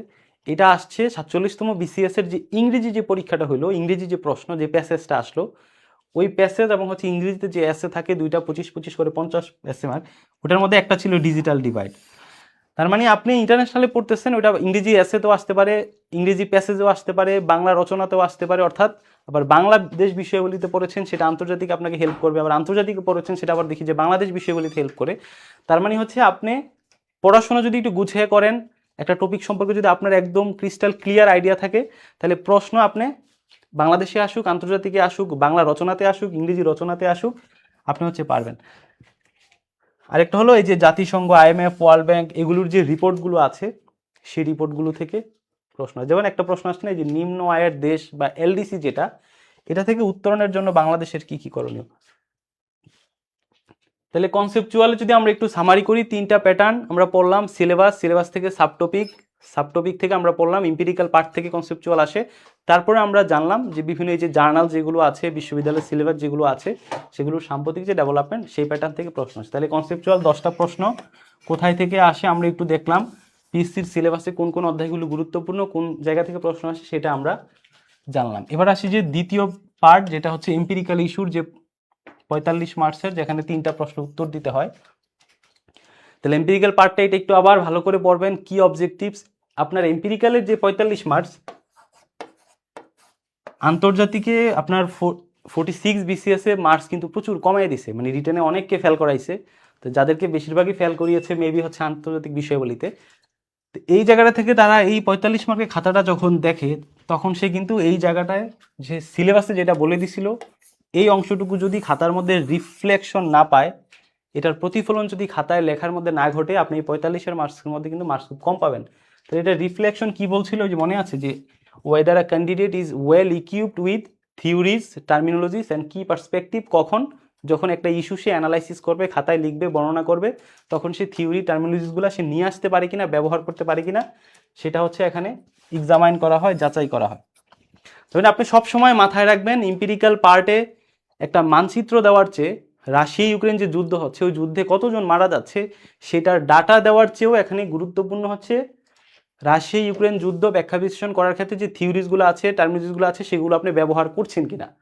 বাংলাদেশ ভারত সম্পর্ক বর্ণনার ক্ষেত্রে বাংলাদেশ ভারতের সাথে কি পরিমাণে বাণিজ্য হচ্ছে সেটার একটা আর্থিক ডাটা, বাংলাদেশ ভারতের সাথে কি কি প্রবলেম হচ্ছে আপনার এখানে মানচিত্র দেওয়ার, যে মানচিত্র অবশ্যই দিবেন, কিন্তু এখানে মূল ফোকাস দিতে হবে, সে বলে দিয়েছে যে এই দুই রাষ্ট্রের সম্পর্ক যখন বর্ণনা করবেন তখন আপনি এই দ্বিরাষ্ট্রিক সম্পর্ক বর্ণনার ক্ষেত্রে যে থিওরিজগুলো আছে, টার্মিনোলজিসগুলো আছে, পার্সপেক্টিভগুলো আছে, সেগুলো আপনি ব্যবহার করছেন কিনা সেটা হচ্ছে সে এখানে যাচাই করবে। তার মানে এই যে এখানে তো হচ্ছে অ্যানালিটিক্যাল প্রশ্ন, অ্যানালিটিক্যাল মানেই হচ্ছে আপনি বিভিন্ন ডিফারেন্ট লেয়ার থেকে, ডিফারেন্ট অ্যাঙ্গেলস থেকে বিভিন্ন উদাহরণ থিওরি ব্যবহার করে আপনি একটা জিনিসকে ব্যাখ্যা বিশ্লেষণ করবেন। তাহলে ইম্পেরিক্যাল পার্টে হচ্ছে আমরা একটু দেখি যে কোন জায়গা থেকে প্রশ্ন আসে। তাহলে এই যে 46 এবং হচ্ছে 47 বিসিএসে আপনি দেখবেন যে বেশিরভাগ প্রশ্নই আসছে হচ্ছে আপনার পলিসি বেসড বা হচ্ছে সাজেশন বেসড। আপনার কাছ থেকে সে পরামর্শ চায়, আপনার কাছ থেকে সে জানতে চায়। তার মানে বেশিরভাগ প্রশ্ন হচ্ছে পলিসি বেসড বা হচ্ছে সাজেশন বেসড। এবার আমরা যদি একটু 47 বিসিএস এর প্রশ্নটা যদি আপনি দেখেন, যে দেখেন এই যে চলমান যুদ্ধ সংঘাতের বৈশ্বিক অভিজ্ঞতার প্রেক্ষাপটে বাংলাদেশ খাদ্য জ্বালানি নিরাপত্তা ব্যবস্থাপনার ক্ষেত্রে কি শিক্ষা গ্রহণ করতে পারে। তাহলে এই যে বৈশ্বিক সংঘাতের প্রেক্ষাপটে আমাদের খাদ্য সংকট এবং জ্বালানি সংকট যাতে না ঘটে, তাহলে এক্ষেত্রে বাংলাদেশ কি শিক্ষা গ্রহণ করতে পারে, মানে আপনার কাছ থেকে জানতে চাচ্ছে সে। দ্বিতীয় প্রশ্নটা দেখেন, এই যে চীন মার্কিন যে সম্পর্কটা 70-এর দশক থেকে পিং পং ডিপ্লোমেসির মাধ্যমে গড়ে উঠেছে, এই সম্পর্কটা সাম্প্রতিক সময়ে এটার গতি প্রকৃতি যেটা আছে এটা আপনি বিশ্লেষণ করবেন, মানে অ্যানালাইসিস করবেন। তার মানে এখানে চীন যুক্তরাষ্ট্রের সম্পর্ক পিং পং ডিপ্লোমেসির মাধ্যমে যেটা গড়ে উঠছিল, এটা বর্তমানে যে চেঞ্জ হচ্ছে, বিভিন্ন দিকে চেঞ্জ হচ্ছে, শিফট হচ্ছে, এটা আপনি ব্যাখ্যা করতে হবে। তাহলে এই ব্যাখ্যা করতে গিয়ে আপনাকে কি করতে হবে, তাহলে চীন যুক্তরাষ্ট্রের মধ্যে যে বাণিজ্য যুদ্ধ হচ্ছে, এখানে বাণিজ্য যুদ্ধ রিলেটেড যে টার্মিনোলজি, ধরেন ডিকাপলিং একটা বাণিজ্য টার্মিনোলজি, তারপর হচ্ছে রিজিওনালাইজেশন একটা টার্মিনোলজি, তারপর হচ্ছে নিয়ার শিওরিং, তারপর অফ শিওরিং, এই যে টার্মিনোলজিসগুলা, তারপর হচ্ছে ওই যে টার্মিনোলজিসগুলো আছে আমরা এম্পিরিক্যাল বিস্তারিত পড়ব। তার মানে এই যে বিশ্লেষণ যখন আপনি করবেন তখন এই টার্মিনোলজিসগুলো দিয়ে হচ্ছে আপনি এই ব্যাখ্যা বিশ্লেষণগুলো করতে হবে। তারপর 3 নম্বর প্রশ্নটা দেখেন, একদম সাম্প্রতিক থেকে আসছে ব্রাজিলের বেলেম যে COP30 যে সম্মেলনটা হচ্ছিল, এখান থেকে দেখেন কি আসছে, জলবায়ু সমস্যা সমাধান বিষয়ক আন্তর্জাতিক পর্যায়ের সংলাপে কেন এবং কিভাবে প্রভাবিত করে। তাহলে কি আসছে, বিশ্ব বাণিজ্য সম্পর্কিত বিষয়গুলো। এই যে বিশ্ব বাণিজ্য সম্পর্কিত বিষয়গুলো জলবায়ু সমস্যা সমাধানের ক্ষেত্রে কিভাবে, এই যে প্রশ্নটা জলবায়ু প্রশ্নটা, আমরা যে ইম্পেরিক্যালে যে 7টা অধ্যায় পড়লাম, জাতিসংঘ, তারপর হচ্ছে আন্তর্জাতিক সংস্থা, রিজিওনাল সংস্থা, সাউথ এশিয়া, বাংলাদেশের পররাষ্ট্রনীতি, তারপরে হচ্ছে মেজর ক্রাইসিস, ওই জায়গায় কি কোথায়ও ক্লাইমেট চেঞ্জ বা জলবায়ু নিয়ে আছে? আমরা দেখলাম যে ইম্পেরিক্যাল থেকে কনসেপচুয়ালে প্রশ্ন আসতেছে। তার মানে কি কনসেপচুয়াল থেকেও তো ইম্পেরিক্যালে প্রশ্ন আসবে। তার পিএসসি আপনার 46 বিসিএস এ আগের বিসিএস গুলাতে সে ইম্পেরিক্যাল থেকে কনসেপচুয়ালে প্রশ্ন দিচ্ছে। তার মানে সে একটা মেসেজ আপনাকে দিচ্ছে যে আমি কনসেপচুয়াল থেকেও আমি ইম্পেরিক্যালে প্রশ্ন দিতে পারি। তাহলে কনসেপচুয়াল অধ্যায়ে আমরা একটা জলবায়ুর যে অধ্যায় আছে না কনসেপচুয়ালে 7 নাম্বার যে অধ্যায়টা, তাহলে কনসেপচুয়ালের 7 নাম্বার অধ্যায় থেকে হচ্ছে এই প্রশ্নটা আসছে, এই যে ক্লাইমেট চেঞ্জ ইম্পেরিক্যালে। এটা মূলত হচ্ছে আপনারা প্রিলিতে কিয়োটো প্রোটোকল পড়ছিলেন না, যেটা জাপানে স্বাক্ষরিত হয়েছিল। ওই কিয়োটো প্রোটোকলটা মূলত ছিল হচ্ছে মার্কেট বেসড ইকোনমি সমাধান, অর্থাৎ জলবায়ু সমস্যা সমাধান করতে গিয়ে, ধরেন আপনি জলবায়ু সমস্যা সমাধান করবেন, জলবায়ু কিসের কারণে হয়, আপনার রাষ্ট্রে ইন্ডাস্ট্রি আছে, ইন্ডাস্ট্রি থেকে ধোঁয়া উঠতেছে, ইন্ডাস্ট্রি থেকে কার্বন নিঃসরণ হচ্ছে, ইন্ডাস্ট্রি থেকে গ্রিন হাউস গ্যাস নিঃসরণ হচ্ছে। তার মানে আপনার ইন্ডাস্ট্রিয়ালাইজেশন যত বাড়বে আপনার ইকোনমি তত সমৃদ্ধ হবে। হ্যাঁ, ইন্ডাস্ট্রিয়ালাইজেশন বাড়াইতে গিয়ে, ইকোনমি সমৃদ্ধ করতে গিয়ে আপনি আবার জলবায়ুর এনভায়রনমেন্টের ক্ষতি করে ফেলতেছেন। তার মানে এটা মার্কেটের সাথে কানেক্টেড। তাহলে এই যে জলবায়ু যে মার্কেটের সাথে কানেক্টেড, তার মানে এটা সমাধান করতে হবে কি দিয়ে, এটাকে সমাধান করতে হবে market based economy, market based যে পলিসি আছে সেটা দিয়ে। তাহলে মার্কেট বেসড পলিসিটা কোত্থেকে আসছে, এটা হচ্ছে কিয়োটো প্রোটোকল থেকে আসছে, যেটা হচ্ছে আমরা এই জলবায়ু অধ্যায়টা যখন পড়ব তখন হচ্ছে এটা আমরা বিস্তারিত পড়ব। তার মানে হচ্ছে আমি যেটা বুঝাতে চেয়েছিলাম, ইম্পেরিক্যাল থেকে কনসেপচুয়াল আসে, আবার কনসেপচুয়াল থেকে ইম্পেরিক্যাল আসে, মানে ক্রস কাটিং সিস্টেম। 46 এর প্রশ্নগুলো দেখেন একই অবস্থা। এই যে যুক্তরাষ্ট্র চীনের বাণিজ্য সম্পর্ক এবং এর কি কি প্রভাব পড়তে পারে আপনার কাছ থেকে জানতে চাচ্ছে। এই যে সম্ভাব্য চ্যালেঞ্জগুলো কি হইতে পারে, এবং এই বাংলাদেশ ভারত এই যে বাংলাদেশ ভারত সম্পর্কটা কেমন হলে সেটা বাংলাদেশের জন্য লাভজনক হবে, আপনার কাছে সাজেশন চাচ্ছে, সে পলিসি চাচ্ছে। তারপরে এই যে বিশ্বায়ন যে প্রক্রিয়া, গ্লোবালাইজেশন প্রক্রিয়া, বাংলাদেশের যে সম্ভাবনাগুলো আছে এটা সে কিভাবে সে কাজে লাগাতে পারে, এই যে কিভাবে সাজানো প্রয়োজন, আপনার থেকে পলিসি চাচ্ছে। তার মানে এখানে দুইটা প্যাটার্ন, একটা প্যাটার্ন হচ্ছে আপনার হোয়াই দিয়ে আসে, মানে কেন ঘটতেছে, রাশিয়া ইউক্রেন যুদ্ধটা কেন হচ্ছে, তারপরে হচ্ছে চীন যুক্তরাষ্ট্রের মধ্যে বাণিজ্য যুদ্ধটা কেন হচ্ছে, হোয়াই, সেটার অ্যান্সার। আর এখন রিসেন্ট ট্রেন্ডে 46-7 আমরা দেখি যে কিছু প্রশ্ন আপনার এই পলিসি বা আপনার কাছ থেকে সাজেশন আপনার কাছ থেকে জানতে চায় সেটা। এবার আসি যে প্রবলেম সলভিং। আমরা বললাম যে প্রবলেম সলভিং এর যে প্যাটার্ন, সেখানে যেটা আসে যে আগে প্রশ্ন আসতো যে একটা গ্লোবাল একটা সমস্যা দিয়ে দিত, সেটা নিয়ে সরাসরি আপনাকে লিখতে বলতো যে বাংলাদেশের রোহিঙ্গা সমস্যার সমাধানে পররাষ্ট্র মন্ত্রণালয়ের একজন কর্মকর্তা হিসেবে আপনার কি কি সাজেশন দিবেন, এর হুবহু আসে। তাহলে এখন যেটা আসে, এখন হচ্ছে আপনার একটা উদ্দীপক বা সৃজনশীল টাইপের আসে। এই যে 46তম বিসিএস যদি আপনি দেখেন যে ডাটা কলোনি নিয়ে আসছে একটা সৃজনশীল প্রশ্ন আকারে, যে ক খ গ ঘ দিয়ে। 47তম বিসিএস এ জলবায়ু নিয়ে আসছে, সেটাও সৃজনশীল আকারে ক খ গ ঘ দিয়ে। তাহলে এই জায়গায় আমরা যেটা প্যাটার্ন এক, তাহলে একটা কি হচ্ছে পরামর্শ জানতে চাই যে রোহিঙ্গা সমস্যা বাংলাদেশ এবং ভারতের মধ্যে, মিয়ানমারের মধ্যে এই সমস্যাটা কিভাবে সমাধান করা যায়, পররাষ্ট্র মন্ত্রণালয়ের একজন কর্মকর্তা হিসেবে আপনার কাছ থেকে সে সাজেশন চাচ্ছে। তো এখন হচ্ছে আমরা বললাম এই যে প্রবলেম সলভিং এর ক্ষেত্রে কিছু স্পেসিফিক কিছু পরিভাষা আছে, ধরেন হচ্ছে diplomatic capital, political goodwill, soft power, hard power, diplomatic manoeuvrable, political retaliationship, তারপর হচ্ছে কোয়ার্সিভ ডিপ্লোমেসি, তারপর হচ্ছে armaments, disarmament, regionalisation, balance of power, তারপর হচ্ছে regional integration, back channel diplomacy. এই ধরনের আপনার সমস্যা সমাধান সম্পর্কিত যেই পরিভাষাগুলো আছে, থিওরিজগুলো আছে, আপনাকে যেটা করতে হবে, আমরা যখন ওভার দি টাইম পড়ব, 7টা অধ্যায় কনসেপচুয়ালের পড়ব, এম্পিরিক্যাল 7টা অধ্যায় পড়ব, তখন আপনার কি করতে হবে, একটা খাতা থাকতে হবে, নোট খাতা। এবং প্রবলেম সলভিং আমরা যখন পড়ব, আপনাকে কি করতে হবে, নোট খাতার মধ্যে হচ্ছে একটা লিস্ট করতে হবে। লিস্ট কি কি, এই প্রবলেম সলভিং এর ক্ষেত্রে, সমস্যা সমাধানের ক্ষেত্রে আমরা আপনাদেরকে যে যে থিওরিগুলো পড়াবো ওভার দি টাইম, মানে কনসেপচুয়ালের ক্ষেত্রে, এম্পিরিক্যালের ক্ষেত্রে, প্রবলেম সলভিং, ওগুলো লিস্ট থাকবে আপনার, এগুলো মুখস্থ থাকবে। যদি প্রবলেম সলভিং কোনো প্রশ্ন আসে, আপনি আনসার করতে গিয়ে ওই থিওরিজগুলো ব্যবহার করবেন। ধরেন বায়োলেটারাল রিলেশনের ক্ষেত্রে কি কি আপনার আছে, কি কি থিওরিজগুলো আছে, টার্মিজগুলো আছে, ওগুলো আমরা যখন পড়াবো তখন আপনি এগুলোর হচ্ছে লিস্ট করে রাখবেন, যে একটা লিস্ট থাকবে যে আমার সলিউশন, মানে প্রবলেম সলিউশন। তাহলে সলিউশন সম্পর্কে যে থিওরিজগুলো আছে সেগুলো আমার একটা লিস্ট থাকবে, যখনই কোনো প্রবলেমের সমাধান জানতে চাইবে আমি ওই থিওরিজগুলো ব্যবহার করব। তারপর ধরেন যে বায়োলেটারাল রিলেশনশিপের ক্ষেত্রে, দ্বিপাক্ষিক সম্পর্কের ক্ষেত্রে যে থিওরিজগুলো আছে আমরা পড়বো বিস্তারিত এম্পিরিক্যালের ক্ষেত্রে, ওইটার একটা লিস্ট থাকবে, যেগুলো হচ্ছে আপনি ভালো বুঝেছেন ওই লিস্টগুলো করবেন, মানে আমরা যখন পড়বো ওভার দিটা আমি 2 মাস, ওইটার একটা থিওরিজ আপনার নোটে থাকবে। ওই দ্বিপাক্ষিক সম্পর্ক, ধরেন বাংলাদেশ ভারতের দ্বিপাক্ষিক সম্পর্ক নিয়ে আসছে, আপনি ওই থিওরিজগুলো ব্যবহার করবেন। রাষ্ট্রের দ্বিপাক্ষিক সম্পর্ক নিয়ে আসছে, আপনি ওই থিওরিজগুলো ব্যবহার করবেন। ধরেন সিকিউরিটি নিয়ে কোনো প্রশ্ন আসলো, যে বাংলাদেশটা একটা ক্ষুদ্র রাষ্ট্র বা তৃতীয় বিশ্বের রাষ্ট্র, সিকিউরিটি যেহেতু সিলেবাসও আছে, ক্ষুদ্র রাষ্ট্রের নিরাপত্তা, তাহলে এই নিরাপত্তা সিকিউরিটি রিলেটেড যে থিওরিজগুলো আছে আর আছে, এগুলোর একটা লিস্ট থাকবে। অর্থাৎ আপনার, আমি যেটা বুঝাইতে চাইতেছি, এম্পিরিক্যালের ক্ষেত্রে, প্রবলেম সলভিং এর ক্ষেত্রে আমরা এই পড়ানোর সময় আপনাদের একটা লিস্ট থাকবে, নোট খাতা থাকবে, যেগুলোর মধ্যে এরকম থিওরিজগুলো, টার্মিনোলজিগুলো আপনাদের নোট থাকবে। ওই টপিক সম্পর্কে যখনই প্রশ্ন আসবে আপনি ওই থিওরিজগুলো ব্যবহার করবেন। কেন ব্যবহার করবেন, পিএসসি তার সিলেবাসের অবজেক্টিভসে বলে দিয়েছে যে সে এক্সামাইন করবে weather a candidate is well equipped with কি টার্মিনোলজিস, থিওরিজ অ্যান্ড পার্সপেক্টিভস। তাহলে প্রবলেম সলভিং এ আমরা দেখি যে আগে একটা প্যাটার্নে আসতো, আপনার কাছ থেকে সরাসরি পরামর্শ জানতে চাইতো, আর এখন যেটা করে সৃজনশীল আকারে। তাহলে এই যে সৃজনশীল 46 বিসিএস একটা সৃজনশীল প্রশ্ন আসছে ডাটা কলোনি নিয়ে, ক দিয়ে প্রশ্ন আসছে, খ দিয়ে, গ দিয়ে, ঘ দিয়ে। দেখেন আপনি কি একটি মুক্ত স্বাধীন দেশে নাকি একটি উপাত্ত উপনিবেশের মধ্যে বসবাস করছেন, একদম সৃজনশীল প্রশ্ন। 47 বিসিএস এ জলবায়ু নিয়ে একটা সৃজনশীল প্রশ্ন, ক দিয়ে, খ দিয়ে, গ দিয়ে, ঘ দিয়ে।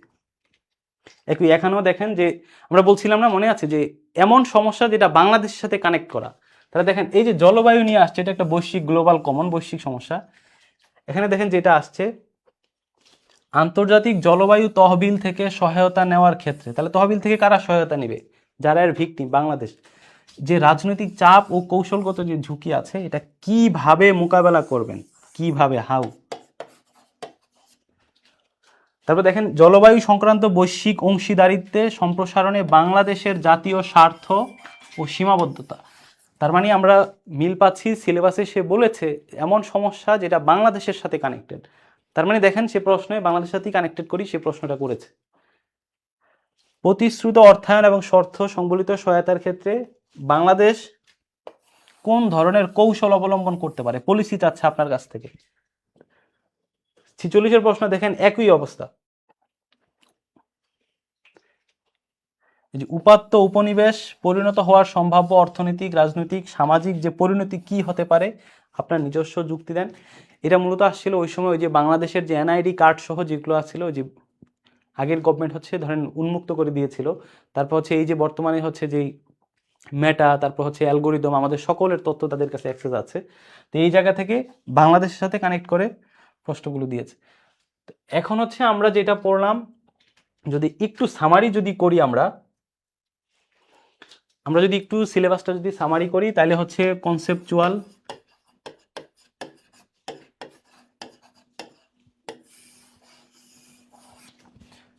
কনসেপচুয়ালে আমাদেরকে কি করতে হবে, সিলেবাসের যে 7টা অধ্যায় আছে, কনসেপচুয়ালের 7টা অধ্যায়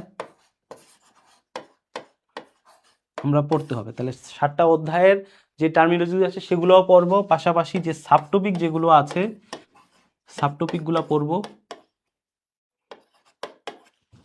এবং হচ্ছে রিসেন্ট ট্রেন্ড যেগুলো সেটা পড়বো। কনসেপচুয়ালের ক্ষেত্রে এটা এক আমরা পড়বো। 2-এ হচ্ছে আমরা দেখলাম আপনাদেরকে প্রমাণসহ আমরা পাইলাম যে কনসেপচুয়াল যেটা করে ইম্পিরিক্যাল পার্টের যেই 7টা অধ্যায় আছে সেই 7টা অধ্যায় থেকে কনসেপচুয়াল আসে। ইম্পিরিক্যালের অধ্যায়গুলো আমরা পড়ব। তাহলে ইম্পিরিক্যালের 7টা অধ্যায় যেটা আছে আমরা যখন ইম্পিরিক্যাল পড়ব তখন, এখন দেখেন এখানে আরেকটা বিষয় একটু বুঝতে হবে যে ইম্পিরিক্যালের যে 7টা অধ্যায়ের যে বেসিক, এই বেসিক থেকে হচ্ছে আমার কনসেপচুয়ালে আসে।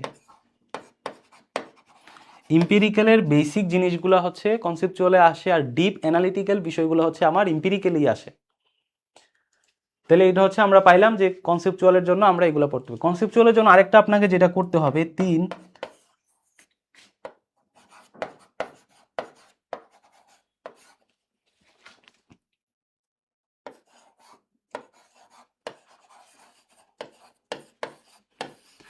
আপনাকে হচ্ছে 2 ঘন্টা এক্সট্রা সময়, সেটা হচ্ছে আপনারা প্রিলিমিনারির জন্য হচ্ছে যেখান থেকে পড়েছেন, যে যেখান থেকে প্রিলিমিনারি পাস করার জন্য আন্তর্জাতিক বিষয়গুলি পড়ছেন না, ওখানে 25 মার্কস কভার করার জন্য যে বই পড়ছেন, যে শীট পড়ছেন, যে লেকচার শীট পড়ছেন, যারা 50তম বিসিএস দিবেন বা হচ্ছে 51তম বিসিএস দিবেন বা বিসিএস রিটার্ন যখন আপনি দিবেন, প্রিপারেশন শুরুর আগেই হচ্ছে আপনি আন্তর্জাতিক বিষয়গুলির প্রিলির বইটা, যে বই থেকে আপনি পড়ছেন 25 মার্ক, ওই বইটা খুলবেন, খুলে হচ্ছে 2 ঘন্টা সময় নিয়ে জাস্ট পৃষ্ঠাগুলো উল্টে প্রত্যেকটা টপিক একটু এক নজর করে দেখবেন। কেন দেখবেন? কারণ হচ্ছে প্রিলির পড়া থেকে মাঝে মাঝে হচ্ছে কনসেপচুয়ালে 2টা বা একটা প্রশ্ন চলে আসে।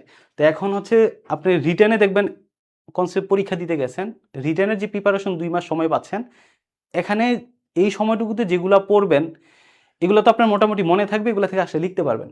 যদি এমন একটা প্রশ্ন চলে আসে যেটা আপনি প্রিলিতে পড়ছেন, রিটেনের প্রশ্নে গিয়ে দেখেন যে ওখান থেকে প্রশ্ন আসছে, তখন তো আপনার মাথায় মনে নাও আসতে পারে।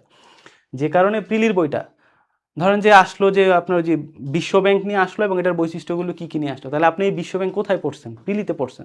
তার মানে আপনি হচ্ছে 2 ঘন্টা সময় নিয়ে, আমি বলবো যে হচ্ছে প্রিলির যেখান থেকে বইটা পড়ছেন ওইটা হচ্ছে আবার একটু 2 ঘন্টা একটু জাস্ট উল্টে উল্টে দেখবেন যে কোথায় কি পড়েছেন, প্রথম অধ্যায়, দ্বিতীয় অধ্যায়, তৃতীয় অধ্যায় একটু দেখবেন। বিশেষ করে ওই যে আন্তর্জাতিক যে সংস্থাগুলোর যে অধ্যায়টা আছে, ওই অধ্যায়টা ওইগুলো হচ্ছে আপনি একটু, এটা হচ্ছে যেটা হবে আপনার এই রিটেন প্রিপারেশনের ক্ষেত্রে আপনার এই ধারণাগত যে বিষয়গুলো আছে এটা হচ্ছে আপনার কাছে একটু সহজ মনে হবে। তাহলে প্রিলিতে হচ্ছে যেই পড়ছেন ওখানে একটু 2 ঘন্টা সময় দিয়ে ওই সিলেবাসটা আবার একটু পৃষ্ঠাগুলো উল্টে দেখবেন, যেন হচ্ছে আপনার মাথায় মোটামুটি থাকে। তাহলে কনসেপচুয়ালি এটা গেল। আমরা হচ্ছে এবার যদি দেখি ইম্পেরিক্যালের জন্য যদি একটু ইয়ে করি,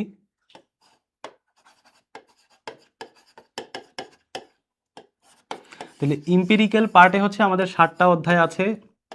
এই 7টা অধ্যায় হচ্ছে আমরা একটু দেখব। পাশাপাশি হচ্ছে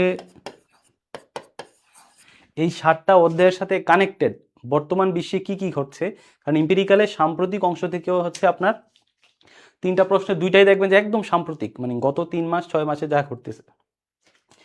তাহলে এম্পিরিক্যাল এই অধ্যায়গুলোর সাথে প্রাসঙ্গিক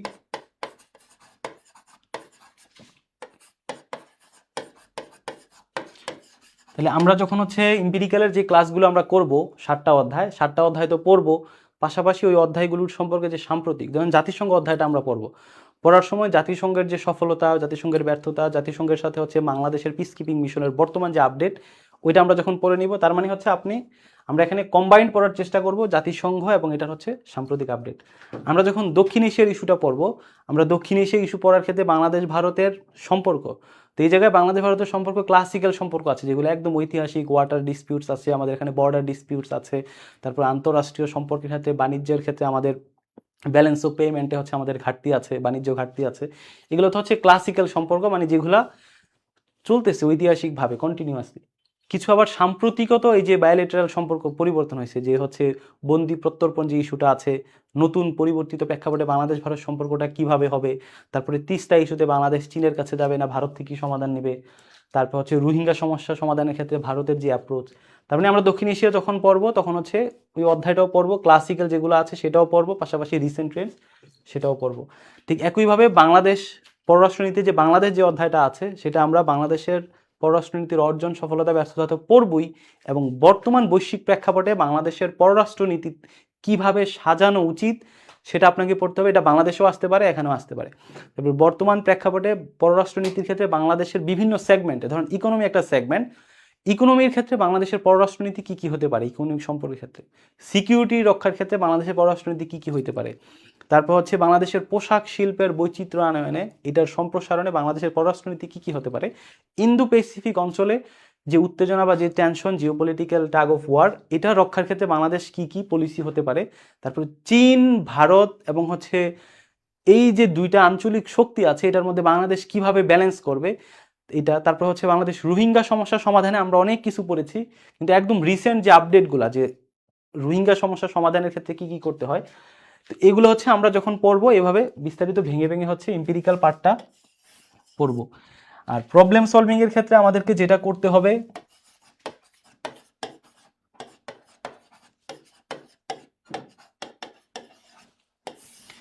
প্রবলেম সলভিং এর ক্ষেত্রে আমাদের হচ্ছে ওই যে 5টা যে টপিক আমরা পেয়েছিলাম প্রবলেম সলভিং এর বিসিএস সিলেবাস থেকে, ওই 5টা টপিক প্রবলেম সলভিং এর ক্ষেত্রে আমাদেরকে যেটা করবে, ওই যে ইম্পিরিক্যালের যে 2টা অধ্যায়, সাউথ এশিয়া আর একটা হচ্ছে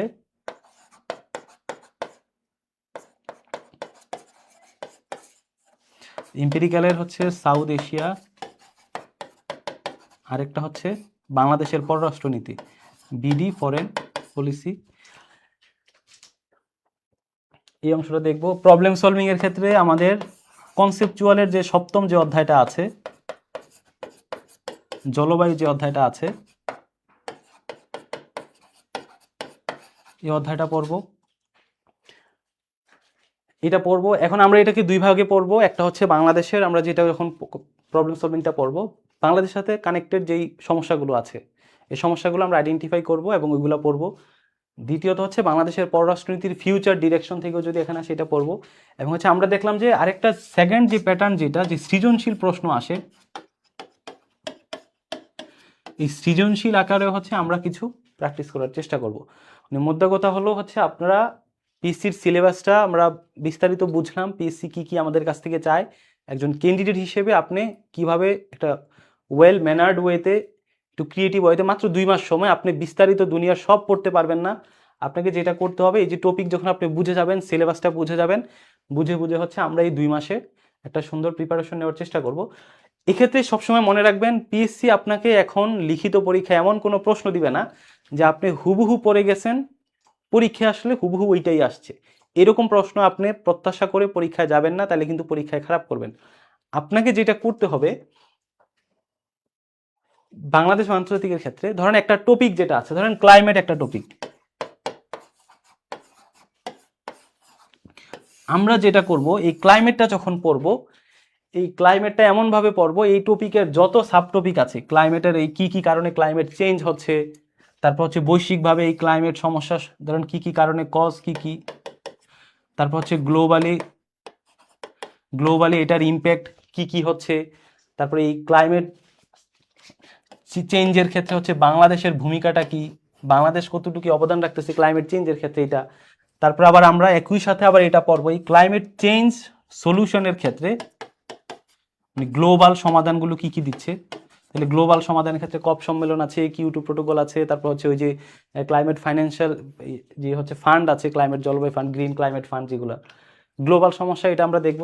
এবং ক্লাইমেট যেহেতু বাংলাদেশের সাথেও কানেক্টেড, তাহলে হচ্ছে বাংলাদেশ এই ক্লাইমেট সমস্যার সমাধানটা কিভাবে করতে পারে।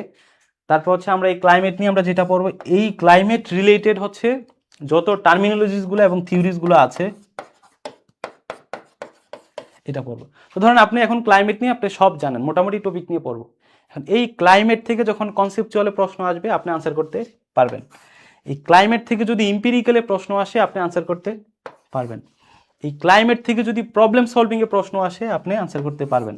এই ক্লাইমেট চেঞ্জ থেকে যদি বাংলা বিষয়ে যদি আপনার রচনা আসে 50 মার্কের 40 মার্কের, তাহলে বাংলা রচনা যদি ক্লাইমেট চেঞ্জ নিয়ে আসে, জলবায়ু সমস্যা নিয়ে আসে, তাহলে আপনি পারবেন। ক্লাইমেট চেঞ্জ নিয়ে যদি ইংরেজি এসে আসে, ইংরেজি রচনা আসে, তাহলে হচ্ছে আপনি পারবেন। মানে আমি আপনাদেরকে বুঝাতে চেয়েছি যে একটা টপিক যখন আমরা পড়বো ওইটার এ টু জেড আমরা এমনভাবে স্বল্প সময়ে খুবই ইফেক্টিভ ওয়েতে, ফাংশনাল ওয়েতে পড়বো যেন ওই টপিক থেকে যেই প্রশ্ন আসুক না কেন আপনি হচ্ছে ওই টপিক আপনার মাথায় থাকবে, আপনি হচ্ছে আনসার করে দিয়ে আসতে পারবেন। মানে আপনি এইটা কখনো প্রত্যাশা করে পড়বেন না যে ক্লাইমেট চেঞ্জ নিয়ে আমরা যেভাবে পড়ছি পরীক্ষায় গিয়ে দেখবেন যে ওইভাবেই আসে, ক্লাইমেট চেঞ্জ নিয়ে আমরা যেভাবে পড়ছি ওইভাবেই পরীক্ষা আসবে এরকম না। অর্থাৎ এই অধ্যায়টা সম্পর্কে আপনার ধারণা থাকবে, একটা ওয়েল ধারণা থাকবে। এটা থেকে যে প্রশ্নই আসুক না কেন, রচনা আসুক, বাংলাদেশ বিষয়গুলিতে আসুক, ইম্পিরিক্যালে আসুক, প্রবলেম সলভিংয়ে আসুক, কনসেপচুয়ালে আসুক, আমি যেন পারি। তার মানে হচ্ছে আপনি যদি এই চিন্তা মাথায় করে যান আমি যা পড়বো হুবহু ওইভাবে আসবে, তাহলে আপনি কিন্তু রিটেনে ভালো করবেন না। কারণ পিএসসি এখন এই ধরনের প্রশ্ন দেয় না। পিএসসি যেটা চায়, একটা অধ্যায় আছে, এটার খুঁটিনাটি এ টু জেড আপনার মাথায় থাকবে, বেসিক জিনিসগুলো, ওটা থেকে প্রশ্ন আসবে, আপনি আনসার করতে পারবেন।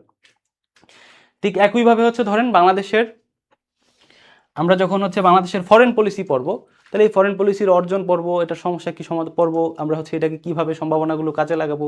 তাহলে আমরা যখন বিস্তারিত পড়বো ফরেন পলিসি রিলেটেড যেই প্রশ্ন আসুক না কেন, আপনি ফরেন পলিসিতে আমরা ইন্দো প্যাসিফিক অঞ্চলে বাংলাদেশের স্ট্র্যাটেজি কি হবে সেটা পড়বো। আপনার পরীক্ষায় প্রশ্ন আসছে যে ইন্দো প্যাসিফিক অঞ্চলে বাংলাদেশ কিভাবে সমতা রক্ষা করবে না, তার মানে হচ্ছে এটা আপনি মিলাবেন কি, আমি যদি ইন্দো প্যাসিফিক ফরেন পলিসি অধ্যায় পড়ছি তখন সেখান থেকে নিয়ে নিয়ে আপনি আনসার করবেন। ফরেন পলিসিতে হচ্ছে আমরা যেটা করব, রোহিঙ্গা সমস্যার সমাধান কিভাবে করা যায়, বিশ্বের বিভিন্ন দেশ এভাবে শরণার্থী সমাধান কিভাবে করেছে সেটা আমরা পড়ব। রোহিঙ্গা সমস্যা থেকে যেই লেয়ারই প্রশ্ন দেখ না কেন আপনি ওই পড়া থেকেই আপনি আনসার করতে হবে আর কি।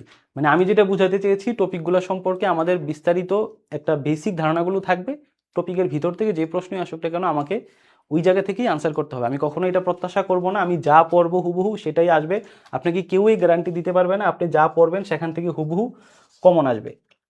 মানে এটা আগে ছিল, আগের বিসিএসগুলোতে আপনি গুনতে পারতেন কনসেপচুয়াল 10টা প্রশ্ন আসছে, অমুক বই থেকে কয়টা আসছে আপনি গুনতে পারতেন, 1 2 3 4 5 6টা আসছে, অমুক বই থেকে কয়টা আসছে, এভাবে আপনি গুনতে পারতেন। কিন্তু এখন বিসিএসগুলোতে এভাবে আপনি গুনে গুনে কমনও পাবেন না।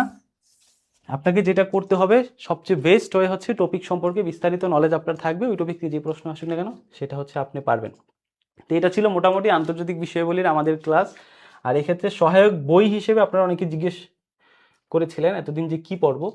তো এক্ষেত্রে আন্তর্জাতিক বিষয়াবলীর ক্ষেত্রে আমি যেটা করেছি, এই যে আপনাদেরকে যেটা করব প্রত্যেকটা ক্লাস হবে, ওই প্রত্যেকটা ক্লাসের শেষে আমি হচ্ছে আপনাদেরকে শিটগুলো দিয়ে দিব। ধরুন কনসেপচুয়ালের প্রথম অধ্যায় পড়বো, ওইটা পড়ার শেষে আমি যেটা করব ওইটা সম্পর্কে একটা বিস্তারিত নোট, এটা পিডিএফ আকারে হচ্ছে আপনাদেরকে ক্লাসের পরপর দিয়ে দেওয়া হবে, ওইটা হচ্ছে আপনি পড়লেই হবে। এরকম প্রত্যেকটা অধ্যায়ের ক্ষেত্রে ধরেন 7টা কনসেপচুয়াল অধ্যায় আছে, আপনি 7টা লেকচার শিট আপনাকে দিয়ে দেওয়া হবে, 7টা ইম্পিরিক্যাল আছে 7টা লেকচার শিট আপনাকে দিয়ে দিব, প্রবলেম সলভিংয়ে এভাবে দিয়ে দেবো। দ্বিতীয়ত হচ্ছে এই ধরনের শিটগুলোতে ধরেন যদি ঝামেলা হয়, পাশাপাশি হচ্ছে এই যে লিখিত যে সিলেবাসটা আছে এই সিলেবাসের উপর ভিত্তি করে আমার একটা আন্তর্জাতিক আমি বই নিয়ে আসার চেষ্টা করতেছি, এটা খুব বেশি সময় লাগবে না, হয়তো চেষ্টা করতেছি এই অল্প সময়ের মধ্যেই নিয়ে আসার জন্য। তো আপনি যেটা করবেন হচ্ছে বিসিএস লিখিত আমার যে বইটা আছে, পাশাপাশি হচ্ছে আপনি ওই বইটাও হাতে রাখতে পারেন, অথবা আমাদের যে লেকচার শিটগুলো যেগুলো থাকবে ওইগুলো হচ্ছে আপনি পড়লেও হবে। যদি কারো মনে হয় যে আমার এই প্রত্যেকটা লেকচার শিট আলাদা আলাদা করে প্রিন্ট করা একটু ঝামেলা হবে, সেক্ষেত্রে আপনি বইটাও সংগ্রহ করতে পারেন। মানে আপনার কাছে দুইটাই অপশন থাকবে, আপনি শিটগুলো পড়লেও হবে, আবার হচ্ছে এই যে বইটা রিটেন বেসড যে বইটা সামনে আসবে এটা পড়লে হবে।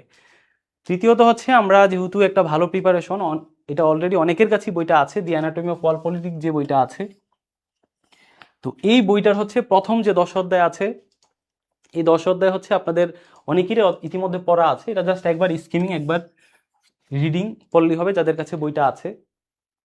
আর যাদের সময় খুবই কম, ধরেন হচ্ছে সামনে এই বিসিএসটা দিবেন, যারা হচ্ছে ধরেন আমাদের তো সময় 50, আমাদের 2 মাস সময় পাবো, তো আপনারা তো অলরেডি অনেকে অ্যানাটমি পড়ে ফেলেছেন এর আগেই 10 অধ্যায়, এক্ষেত্রে আপনাদের জন্য এগুলো আরো বুঝতে সহজ হবে। সামনে আমরা হচ্ছে যেই ক্লাসগুলো করব, আর যারা পড়েন নাই তাদের এখন তো সময় খুবই কম, যদি সময় পান তাহলে পড়ে নেবেন, আর না হলে হচ্ছে আমাদের যে শিটগুলো থাকবে অথবা যে বইটা আসবে ওইটা পড়লেও হবে যে কোনো একটা। তো এক্ষেত্রে 10টা অধ্যায়, প্রথম 10টা অধ্যায় পড়বেন, আর পাশাপাশি এখানে 4-5টা অধ্যায় অতিরিক্ত আছে, এগুলো হচ্ছে দেখলেই আপনাদের হয়ে যাবে।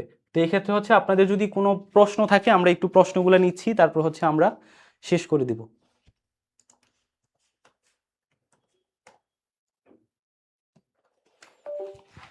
একটু জি জি ভাই, এটার পিডিএফ আমরা দিয়ে দিব।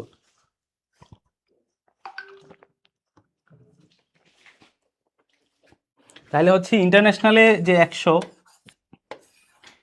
এই 100 মার্কসের মধ্যে হচ্ছে আপনি বিসিএস গুলার হচ্ছে আপনার রিটেনের যে মার্কশিট, পরীক্ষার রেজাল্ট দেওয়ার পরে দেখবেন যে অনেকেই মার্কশিট শেয়ার করে ফেসবুকে, বিভিন্ন গ্রুপে। ওই জায়গায় যদি আপনি দেখেন যে অ্যাভারেজ গড় মার্ক হচ্ছে আপনার, গড় মার্কস দেখবেন যে হচ্ছে 52 থেকে 56, মানে গড় মার্কস। আর যারা হচ্ছে ভালো ক্যাডার পাইছে, ধরেন হচ্ছে পররাষ্ট্র বা হচ্ছে এডমিনের প্রথম সিরিয়ালের দিকে আছে, তাদের মার্কস দেখবেন যে হচ্ছে এই 55 থেকে 66 এর মধ্যে, মানে গড় মার্কস থাকে সাধারণত 52 থেকে 56। আপনি যদি ওই এডমিট কার্ডগুলো, দুঃখিত, রেজাল্ট শিটটা যদি দেখেন, মার্কশিট যেটা অনেকে পাবলিক করে, তাহলে এটা থাকে গড় মার্ক, আর এইটা হচ্ছে গুড, যারা হচ্ছে মোটামুটি একটু ভালো করে। আর খুব কম সংখ্যক আপনি পাবেন যারা হচ্ছে 70 থেকে 73 ক্রস করে, এটা খুবই কম, রেয়ার, অল্প কয়েকজন, মানে অল্প কয়েকজন। দেখেন বলতে পারেন যে কম মার্কস কেন পায়, কারণ হচ্ছে ওই যে আপনার পিএসসির যে হচ্ছে সিস্টেম সেটা আপনি ফলো করতেছেন, আপনি লিখতেছেন, ধরেন আপনি রাশিয়া ইউক্রেন যুদ্ধ নিয়ে আসছে, বাংলাদেশ শ্রীলঙ্কার অভ্যুত্থান নিয়ে আসছে, আপনি ওখানে শ্রীলঙ্কার ডাটা দিয়ে আসছেন, কিন্তু এই অভ্যুত্থান রিলেটেড যেই থিওরিজগুলো আছে, টার্মিনোলজিগুলো আছে, পার্সপেক্টিভগুলো আছে, সেগুলো আপনি ব্যবহার করছেন না, তার মানে আপনার ওখানে মার্কস কমিয়ে দিবে। কনসেপচুয়ালে যে প্রশ্নগুলো আসে সেখানে ধরেন যেই টার্মিনোলজিসটা আসছে, একটা টার্মিনোলজি আসছে কনসেশনাল ঋণ কি, আসিয়ান ওয়ে কি, এই জিনিসটা কি, এটা হোয়াটের উত্তরটা আপনি তাকে ভালো করে বুঝাইতে পারেন নাই, যে আসিয়ান ওয়ে হচ্ছে ভাই এই জিনিস। আপনি এটা যদি না বুঝে আশেপাশে বিস্তারিত 2 পৃষ্ঠা লিখে ফেলেন, আপনাকে তো সে মার্কস দিবে না। তো যে কারণে হচ্ছে আপনারা হচ্ছে এই টার্গেটস নিয়ে হচ্ছে আপনারা পড়েন, যে ইন্টারন্যাশনালে হচ্ছে 70 থেকে 73, যেটা আসলে খুব অল্প সংখ্যক মানুষ পায়, এই টার্গেট নিয়ে পড়েন। এটা খুবই সম্ভব, আশাবাদী, আমি আশাবাদী যে আপনি এটা পারবেন। কেন পারবেন? কারণ হচ্ছে আমরা ওই টার্মিনোলজিসগুলো, ওই পিএসসির সিলেবাসের যে রিকোয়ারমেন্ট, সেগুলো মেনেই হচ্ছে আমরা একটু পড়াশোনার চেষ্টা করবো। আরেকটা জিনিস মাথায় অবশ্যই রাখবেন, যে হচ্ছে কমনের চিন্তা বাদ দিয়ে একটা টপিক, ক্লাইমেট চেঞ্জ একটা টপিক, আমি জানি এটাতে আমার আন্তর্জাতিক বিষয়গুলি পরীক্ষা যেদিন দিতে যাব, আমার ইম্পেরিক্যালে, আমার হচ্ছে প্রবলেম সলভিং, আমার কনসেপচুয়ালে ক্লাইমেট থেকে একটা প্রশ্ন থাকবেই। তাহলে আপনি ক্লাইমেট চেঞ্জ দিয়ে যখন পড়বেন, তখন আপনার ওই ধারণাটা, কনফিডেন্সটা থাকতে হবে যে এটা থেকে যে প্রশ্ন আসলে কেন আমি পারবো, এটা থেকে রচনা আসলো আমি পারবো। আপনি যখন বাংলাদেশের পররাষ্ট্রনীতি নিয়ে পড়বেন, আপনি হুবহু ওইভাবে পরীক্ষা আসবে না, কিন্তু পরীক্ষায় পররাষ্ট্রনীতি নিয়ে প্রশ্ন থাকবে, আমি ওটা থেকে যেভাবেই আসুক না কেন আমি আনসার করতে পারবো। অর্থাৎ আমি বোঝানোর চেষ্টা করছি যে টপিক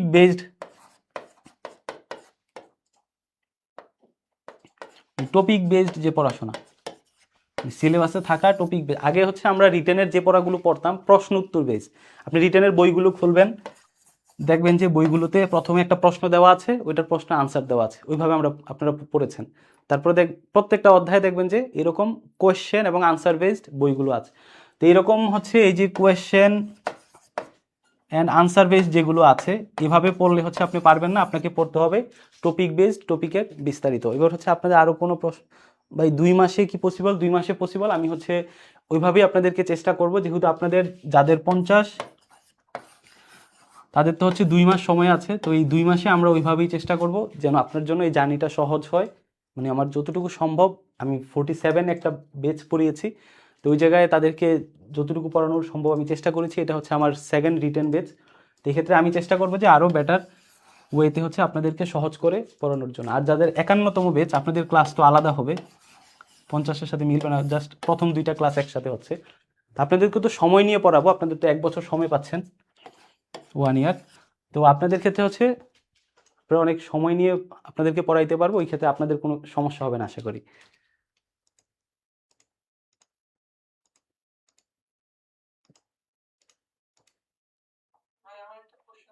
জি জি ভাই।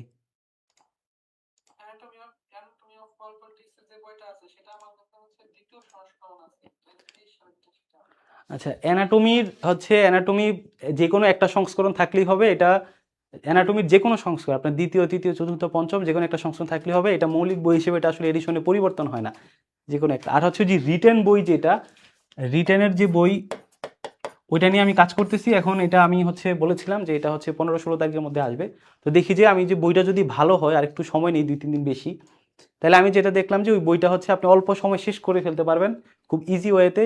সিলেবাস যেভাবে আছে ওই অনুযায়ী আমি সাজানোর চেষ্টা করছি, যে কারণে আরেকটু বেশি সময় লাগতেছে। তো একটু সময় লাগলেও আপনি যখন পড়বেন, পড়ে মজা পাবেন এবং হচ্ছে ইজিলি শেষ করতে পারবেন, যে কারণে একটু সময় লাগতেছে। আরেকটা প্রশ্ন হচ্ছে কি ছিল?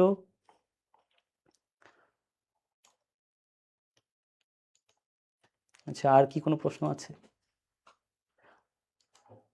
ও, ক্লাস টাইম হচ্ছে আপনাদের, আমরা সাধারণত ক্লাসগুলো হচ্ছে 9টার সময় নেওয়ার চেষ্টা করব, 9টা। আজকে তো প্রথম একটু সেটিংয়ে চেঞ্জ হয়েছে, একটু সমস্যা হয়েছে, জুমে কানেক্ট করা, ফেসবুকে লাইভ দেওয়া। তো পরবর্তী ক্লাসগুলোতে আশা করি যে আমাদের এই টেকনিক্যাল এররটা কমে যাবে। তো আমাদের ক্লাস তো 9টা থেকে হবে।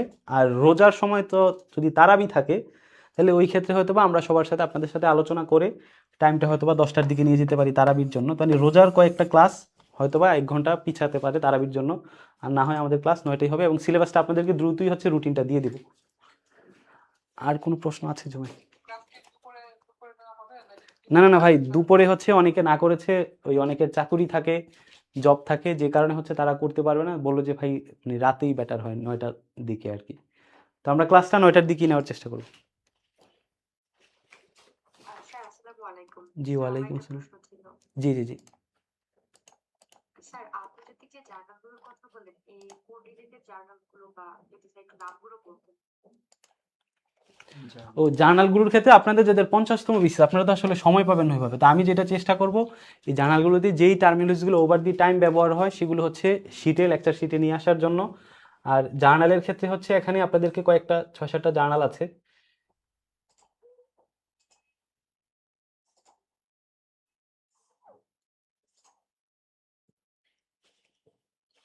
এই যে ফরেন অ্যাফেয়ার্স, তারপর হচ্ছে দি ইকোনমিস্ট, তারপর গ্লোবাল পলিসি জার্নাল, এই জার্নালগুলো। আর বেশিরভাগ ক্ষেত্রে দেখা যাচ্ছে যে আপনার এই জার্নাল পড়ার তো আসলে ওইভাবে সময় পাবেন না। আপনারা যেটা করবেন, ইউটিউবে দেখবেন যে দি ইকোনমিস্টের একটা ইউটিউব আছে, চ্যানেলই আছে, সেটা ফলো করবেন। ফেসবুকেও তাদের একটা পেজ আছে দি ইকোনমিস্ট নামে, ওই পেজটাতে হচ্ছে ফলো করবেন। ওরা হচ্ছে ওখানেও দেখবেন যে বিভিন্ন লেখে। আর এই জার্নালগুলো যেগুলো হচ্ছে, এগুলো সাধারণত নীল খেতে পাওয়া যায়, এগুলোর দাম অনেক বেশি থাকে, এগুলো পরে আসলে ওইভাবে সময় পাবেন না। তো যে কারণে হচ্ছে ওদের ফেসবুক পেজটা ফলো রাখবেন, আর হচ্ছে ওদের ইউটিউবে গেলে দেখবেন যে অনেকগুলা রিসোর্স হচ্ছে আপনি সেখানে পাবেন।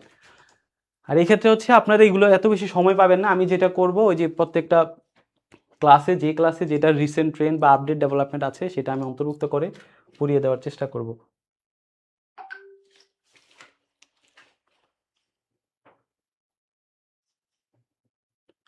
সব কিছু শীটের মধ্যে নিয়ে আসতে, আচ্ছা ওটা আমি চেষ্টা করব যে সব কিছু শীটের মধ্যে নিয়ে আসতে। তো এই ছিল হচ্ছে আপনাদের সাথে আজকে প্রথম ক্লাস। অনেক সময় চলে গিয়েছে এবং হচ্ছে একটু লেট করে শুরু করাতে আন্তরিকভাবে দুঃখিত।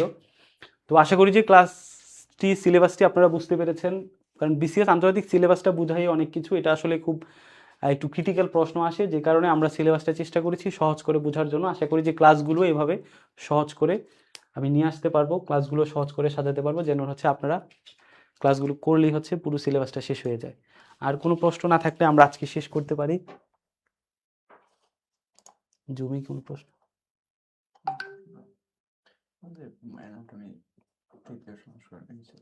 রেকর্ড ক্লাসগুলো কি 2x স্পিড দিয়ে দেখা যাবে? ওটা কোথায় পাবো?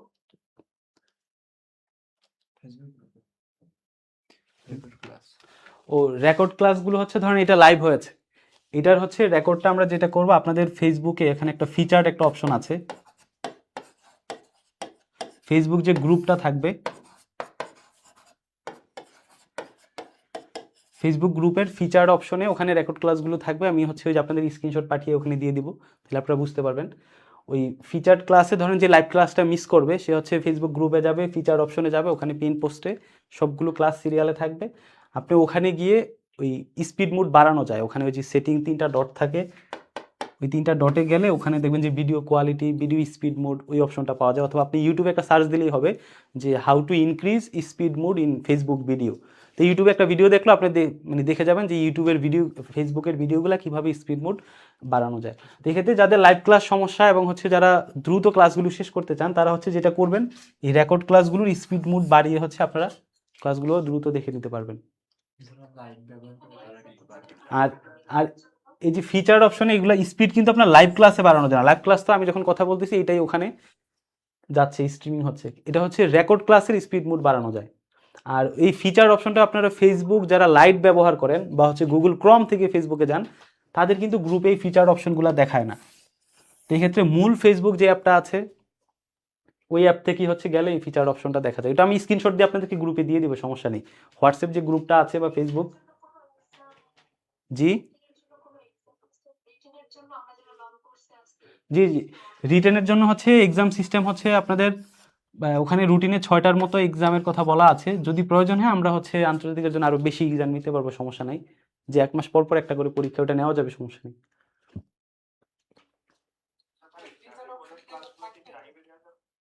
জি ভাই, ও না ভাই ওইটা হচ্ছে একটু মানে কঠিন হয়ে যায় আর কি আমাদের জন্য, মানে রেকর্ড ক্লাসটা হচ্ছে অনেক বড় থাকে, তো ডাউনলোড করতে অনেক সময় লাগে, আপলোড হইতে অনেক সময় লাগে, তো যে কারণে আমরা হচ্ছে এটা শুধু ফেসবুক গ্রুপেই থাকবে।